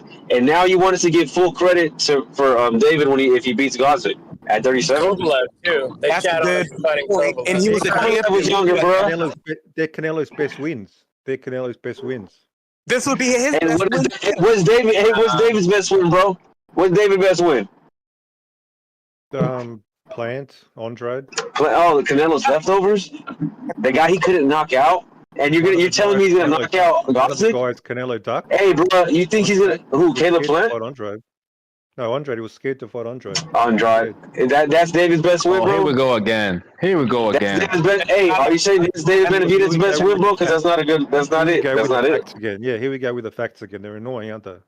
Very annoying. Yeah, here we go with the facts. The guy from 154. The guy from 154, bro, fighting the weight bully at 168. Wow. Had to dig down deep against Jack Cole. Yeah, okay.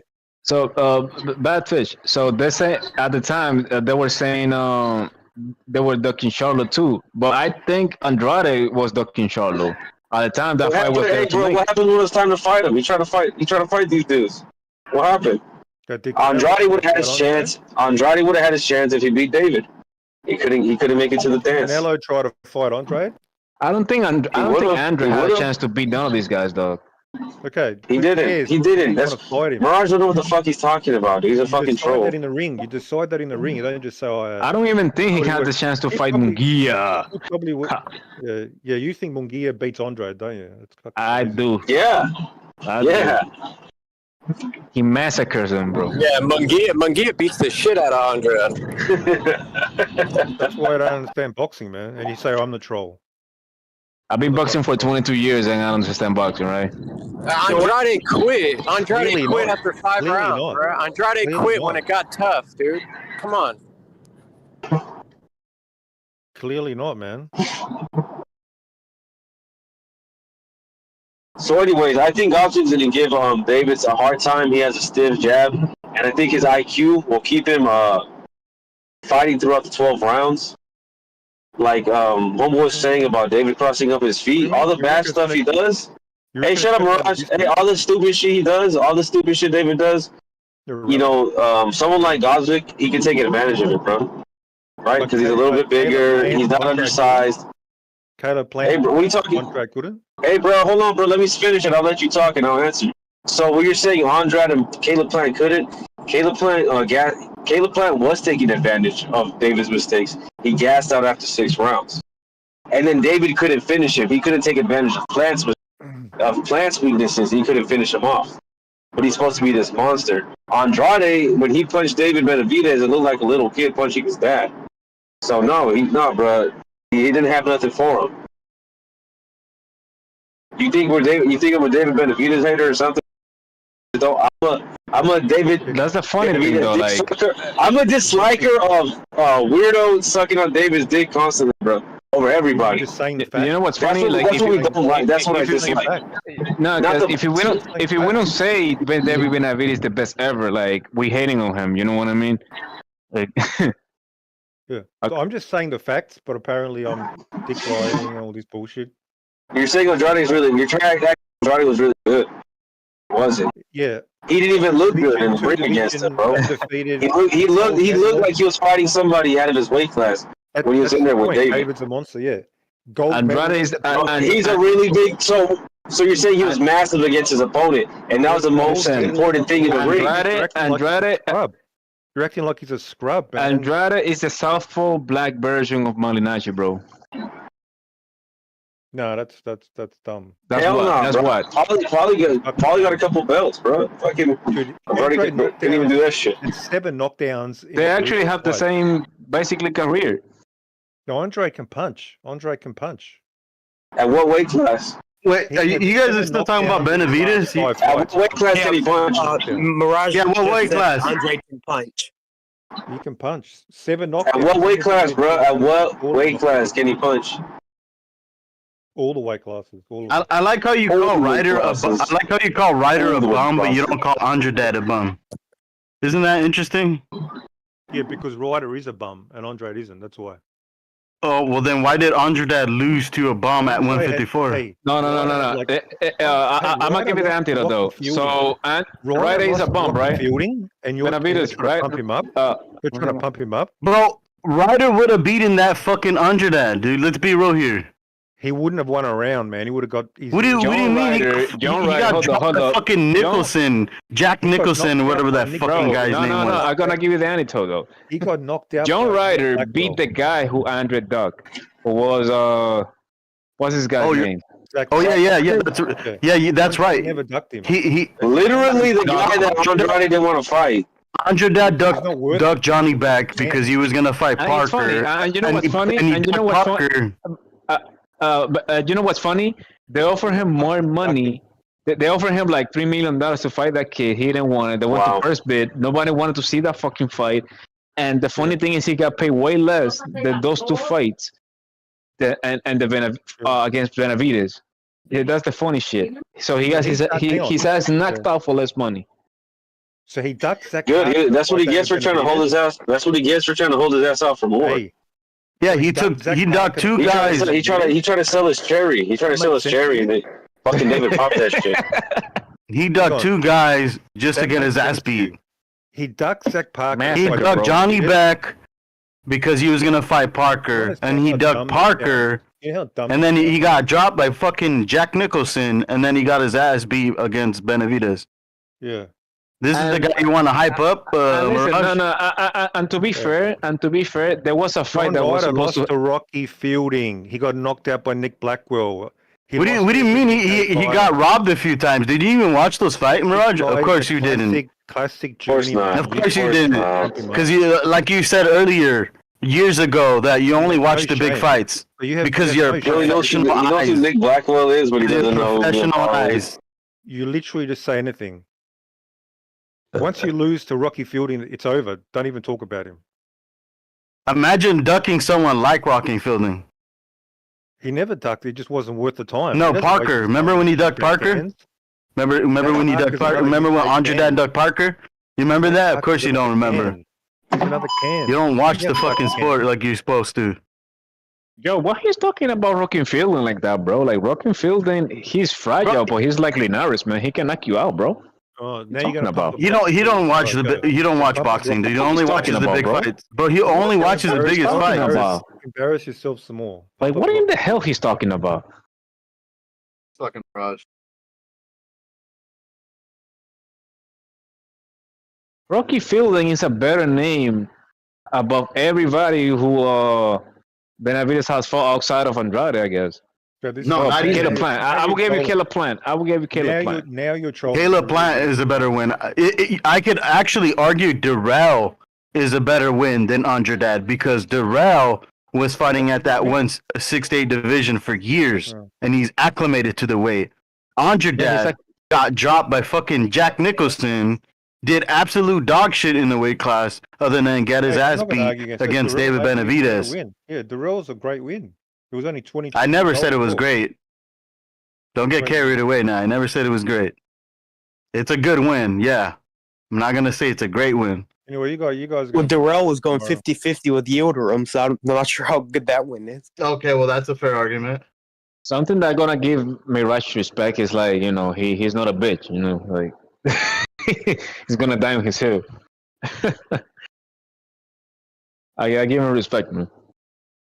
As much as you think, like, you know, like people don't like you, it's annoying, but we respect you, Mirage.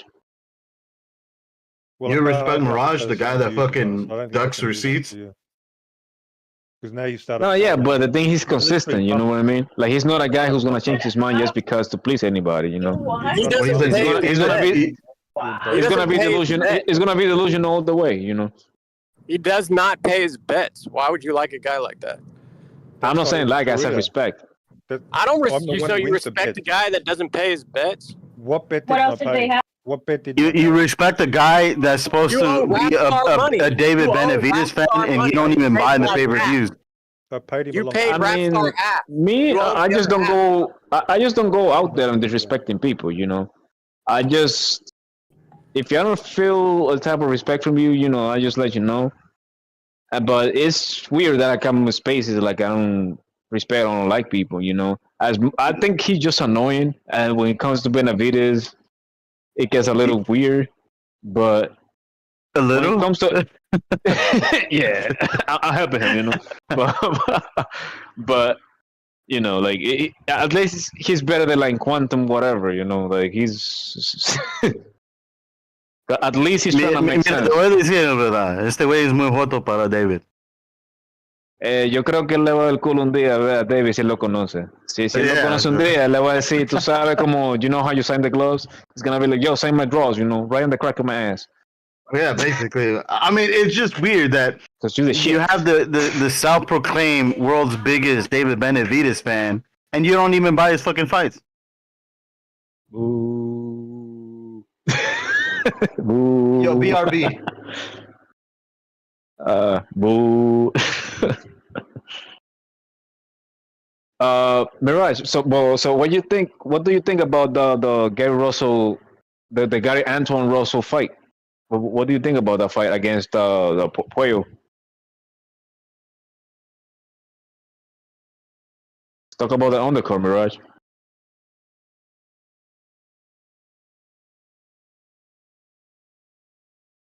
Oh shit! He probably went to the bathroom. He doesn't watch boxing. He can't tell you about that. It's probably looking like his highlights right now. He's looking up on Boxer, right? Nah, listen, that card is gonna be good. I really still debating if I'm gonna buy it or not. But it's a pretty good card. You know, I think the undercard is better than the main card itself. You know, but I got a feeling that everybody in the main card talking about Benavides and Tank, I got the feeling that I don't say they're gonna lose, but I got the feeling they're gonna look bad. Like I think they're not gonna look as great as people expect them to look. I think Tank Davis he was trying to get under this guy's skin. I think he felt as much as people, you know, oh, he flinched or whatever. I don't really think he's in his mind. I think he's one of these guys like people just haven't seen him like interact much. He's like a laid back type of dude, just like Errol Spence. He has like almost the same personality. And I think he was just talking, you know, because you know he was asked to. But he's not a guy who talks much. I think it's gonna be interesting, man, because I think Tank doesn't have the mental, the psychological advantage over Martin. He might win, but he might win on some you know, I'm gonna catch you with something that you don't see type shit. Because Tank is fast, man. Tank is fast. But he's not. His power is not. It's not all that at 135. He's just not. And if Martin can take his power, man, he's in a big trouble. Because when Cruz took his power, he didn't know what to do. I think Tank is just a bully, and once you take that that advantage away from him, I think he's done.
Yo, you guys still there?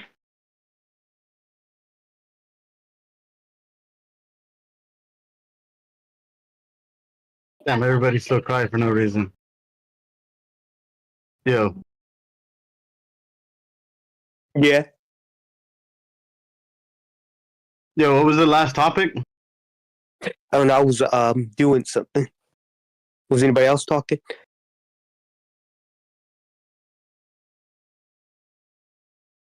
You guys done talking about David Benavidez? Yeah, I don't know what was talking. I was away doing something. I'm not sure if they were still talking about Benavidez or what they were talking about. Oh yeah, so I got. Here.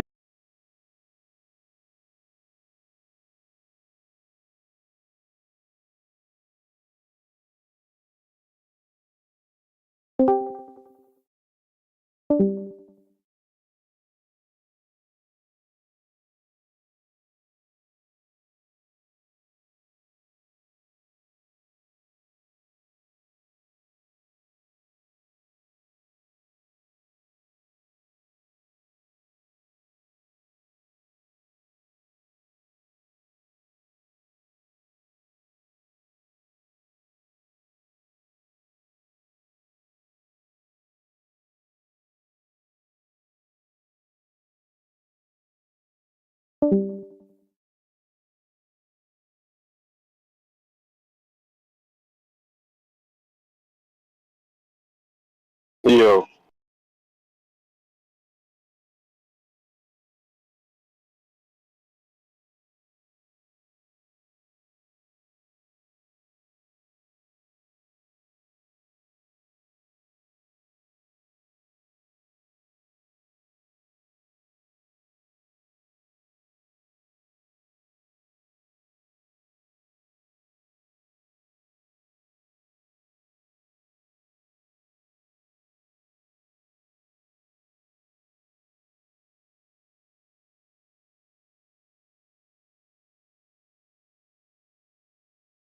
Is everybody on mute? Can the chat hear me? What the hell's going on here?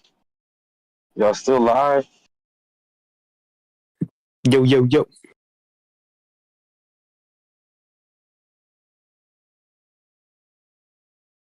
I was away doing something. Was it people aren't talking?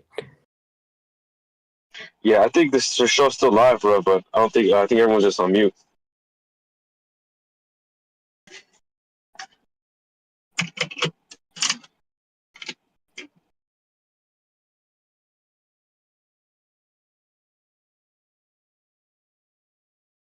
Is that the case? Let me know what's up in the chat, bro.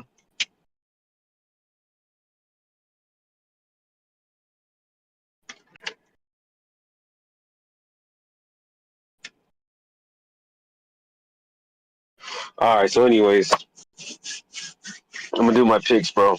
I got Liam Paro coming in, getting an upset. You know, he kind of looks like Chester Bennington from Lincoln Park, so I'm gonna go for him. You know, life becomes so numb.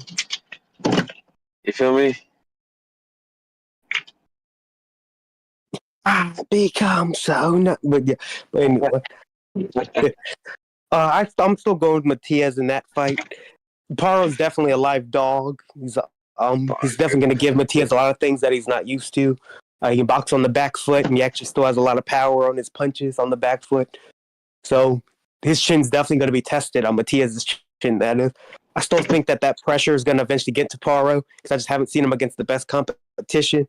Not saying that Matias has, been fighting a murderer's row, but I do think it's been slightly better than Paro's competition. So I still think that pressure is going to get to him. Matias is going to stop him in, like, I'm going to say 9-10 rounds. It's going to be a pretty good fight for as long as it lasts. Oh, dude. If Paro wins, he'll take over the division, I think. Who do you think he can beat, Lopez or Ryan Garcia? I don't think Lopez will want to see him, bro, after that. That's true, yeah. What about Ryan Garcia? Even though he's in league. Ryan Garcia? I don't know, bro. I don't know. I don't think that fight would really interest him. I don't think he's going to be chasing anybody for a belt or whatever. He's going to do something that's going to make money in his eyes or whatever. We might not see him for another year and a half, you know? He might go on a little hiatus. He might really ride out this win, again over Devin Haney longer than Crawford rode his win over Crawford. I mean, over Spence. You know. He's Yeah, really he gonna might go squeeze into all the hot juice he water. can out of this, and then he can do his whole thing about the. You know, they're still going back and forth with the drug test and shit. Oh god. Didn't you already find like the Who supplement and gives a everything? fuck? Yeah, I don't know. I don't even know anymore. But like, bro, that shit is dead, dude. Like, who gives a fuck now? People still like hoping that this fool's gonna get jail time. Like, that was always stupid from the get go. Yeah, I see there's still a bunch of fake Haney fans wanting him to get his undefeated record back. Yeah, like that was never gonna happen, bro. Yeah, because Unless they found plaster of Paris in his gloves, that was never gonna happen. You know? Yeah, because they don't support fighters with one loss or more losses. No, he's done. He's Devin Alexander now, bro.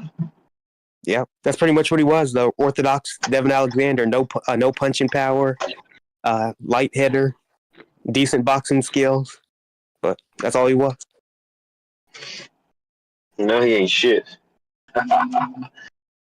Like if he fights Sandor Martin next, I mean, what's he gonna do when Sandor Martin does that stalling tactics that he does against him? He can't cut off the ring. It's gonna be great. I'm really happy that we're gonna get to see that fight. I mean, not really. I'm really happy that that's the fight he's gonna make because everyone's gonna get to see, how that style looks against itself. I'm back, gentlemen. Is it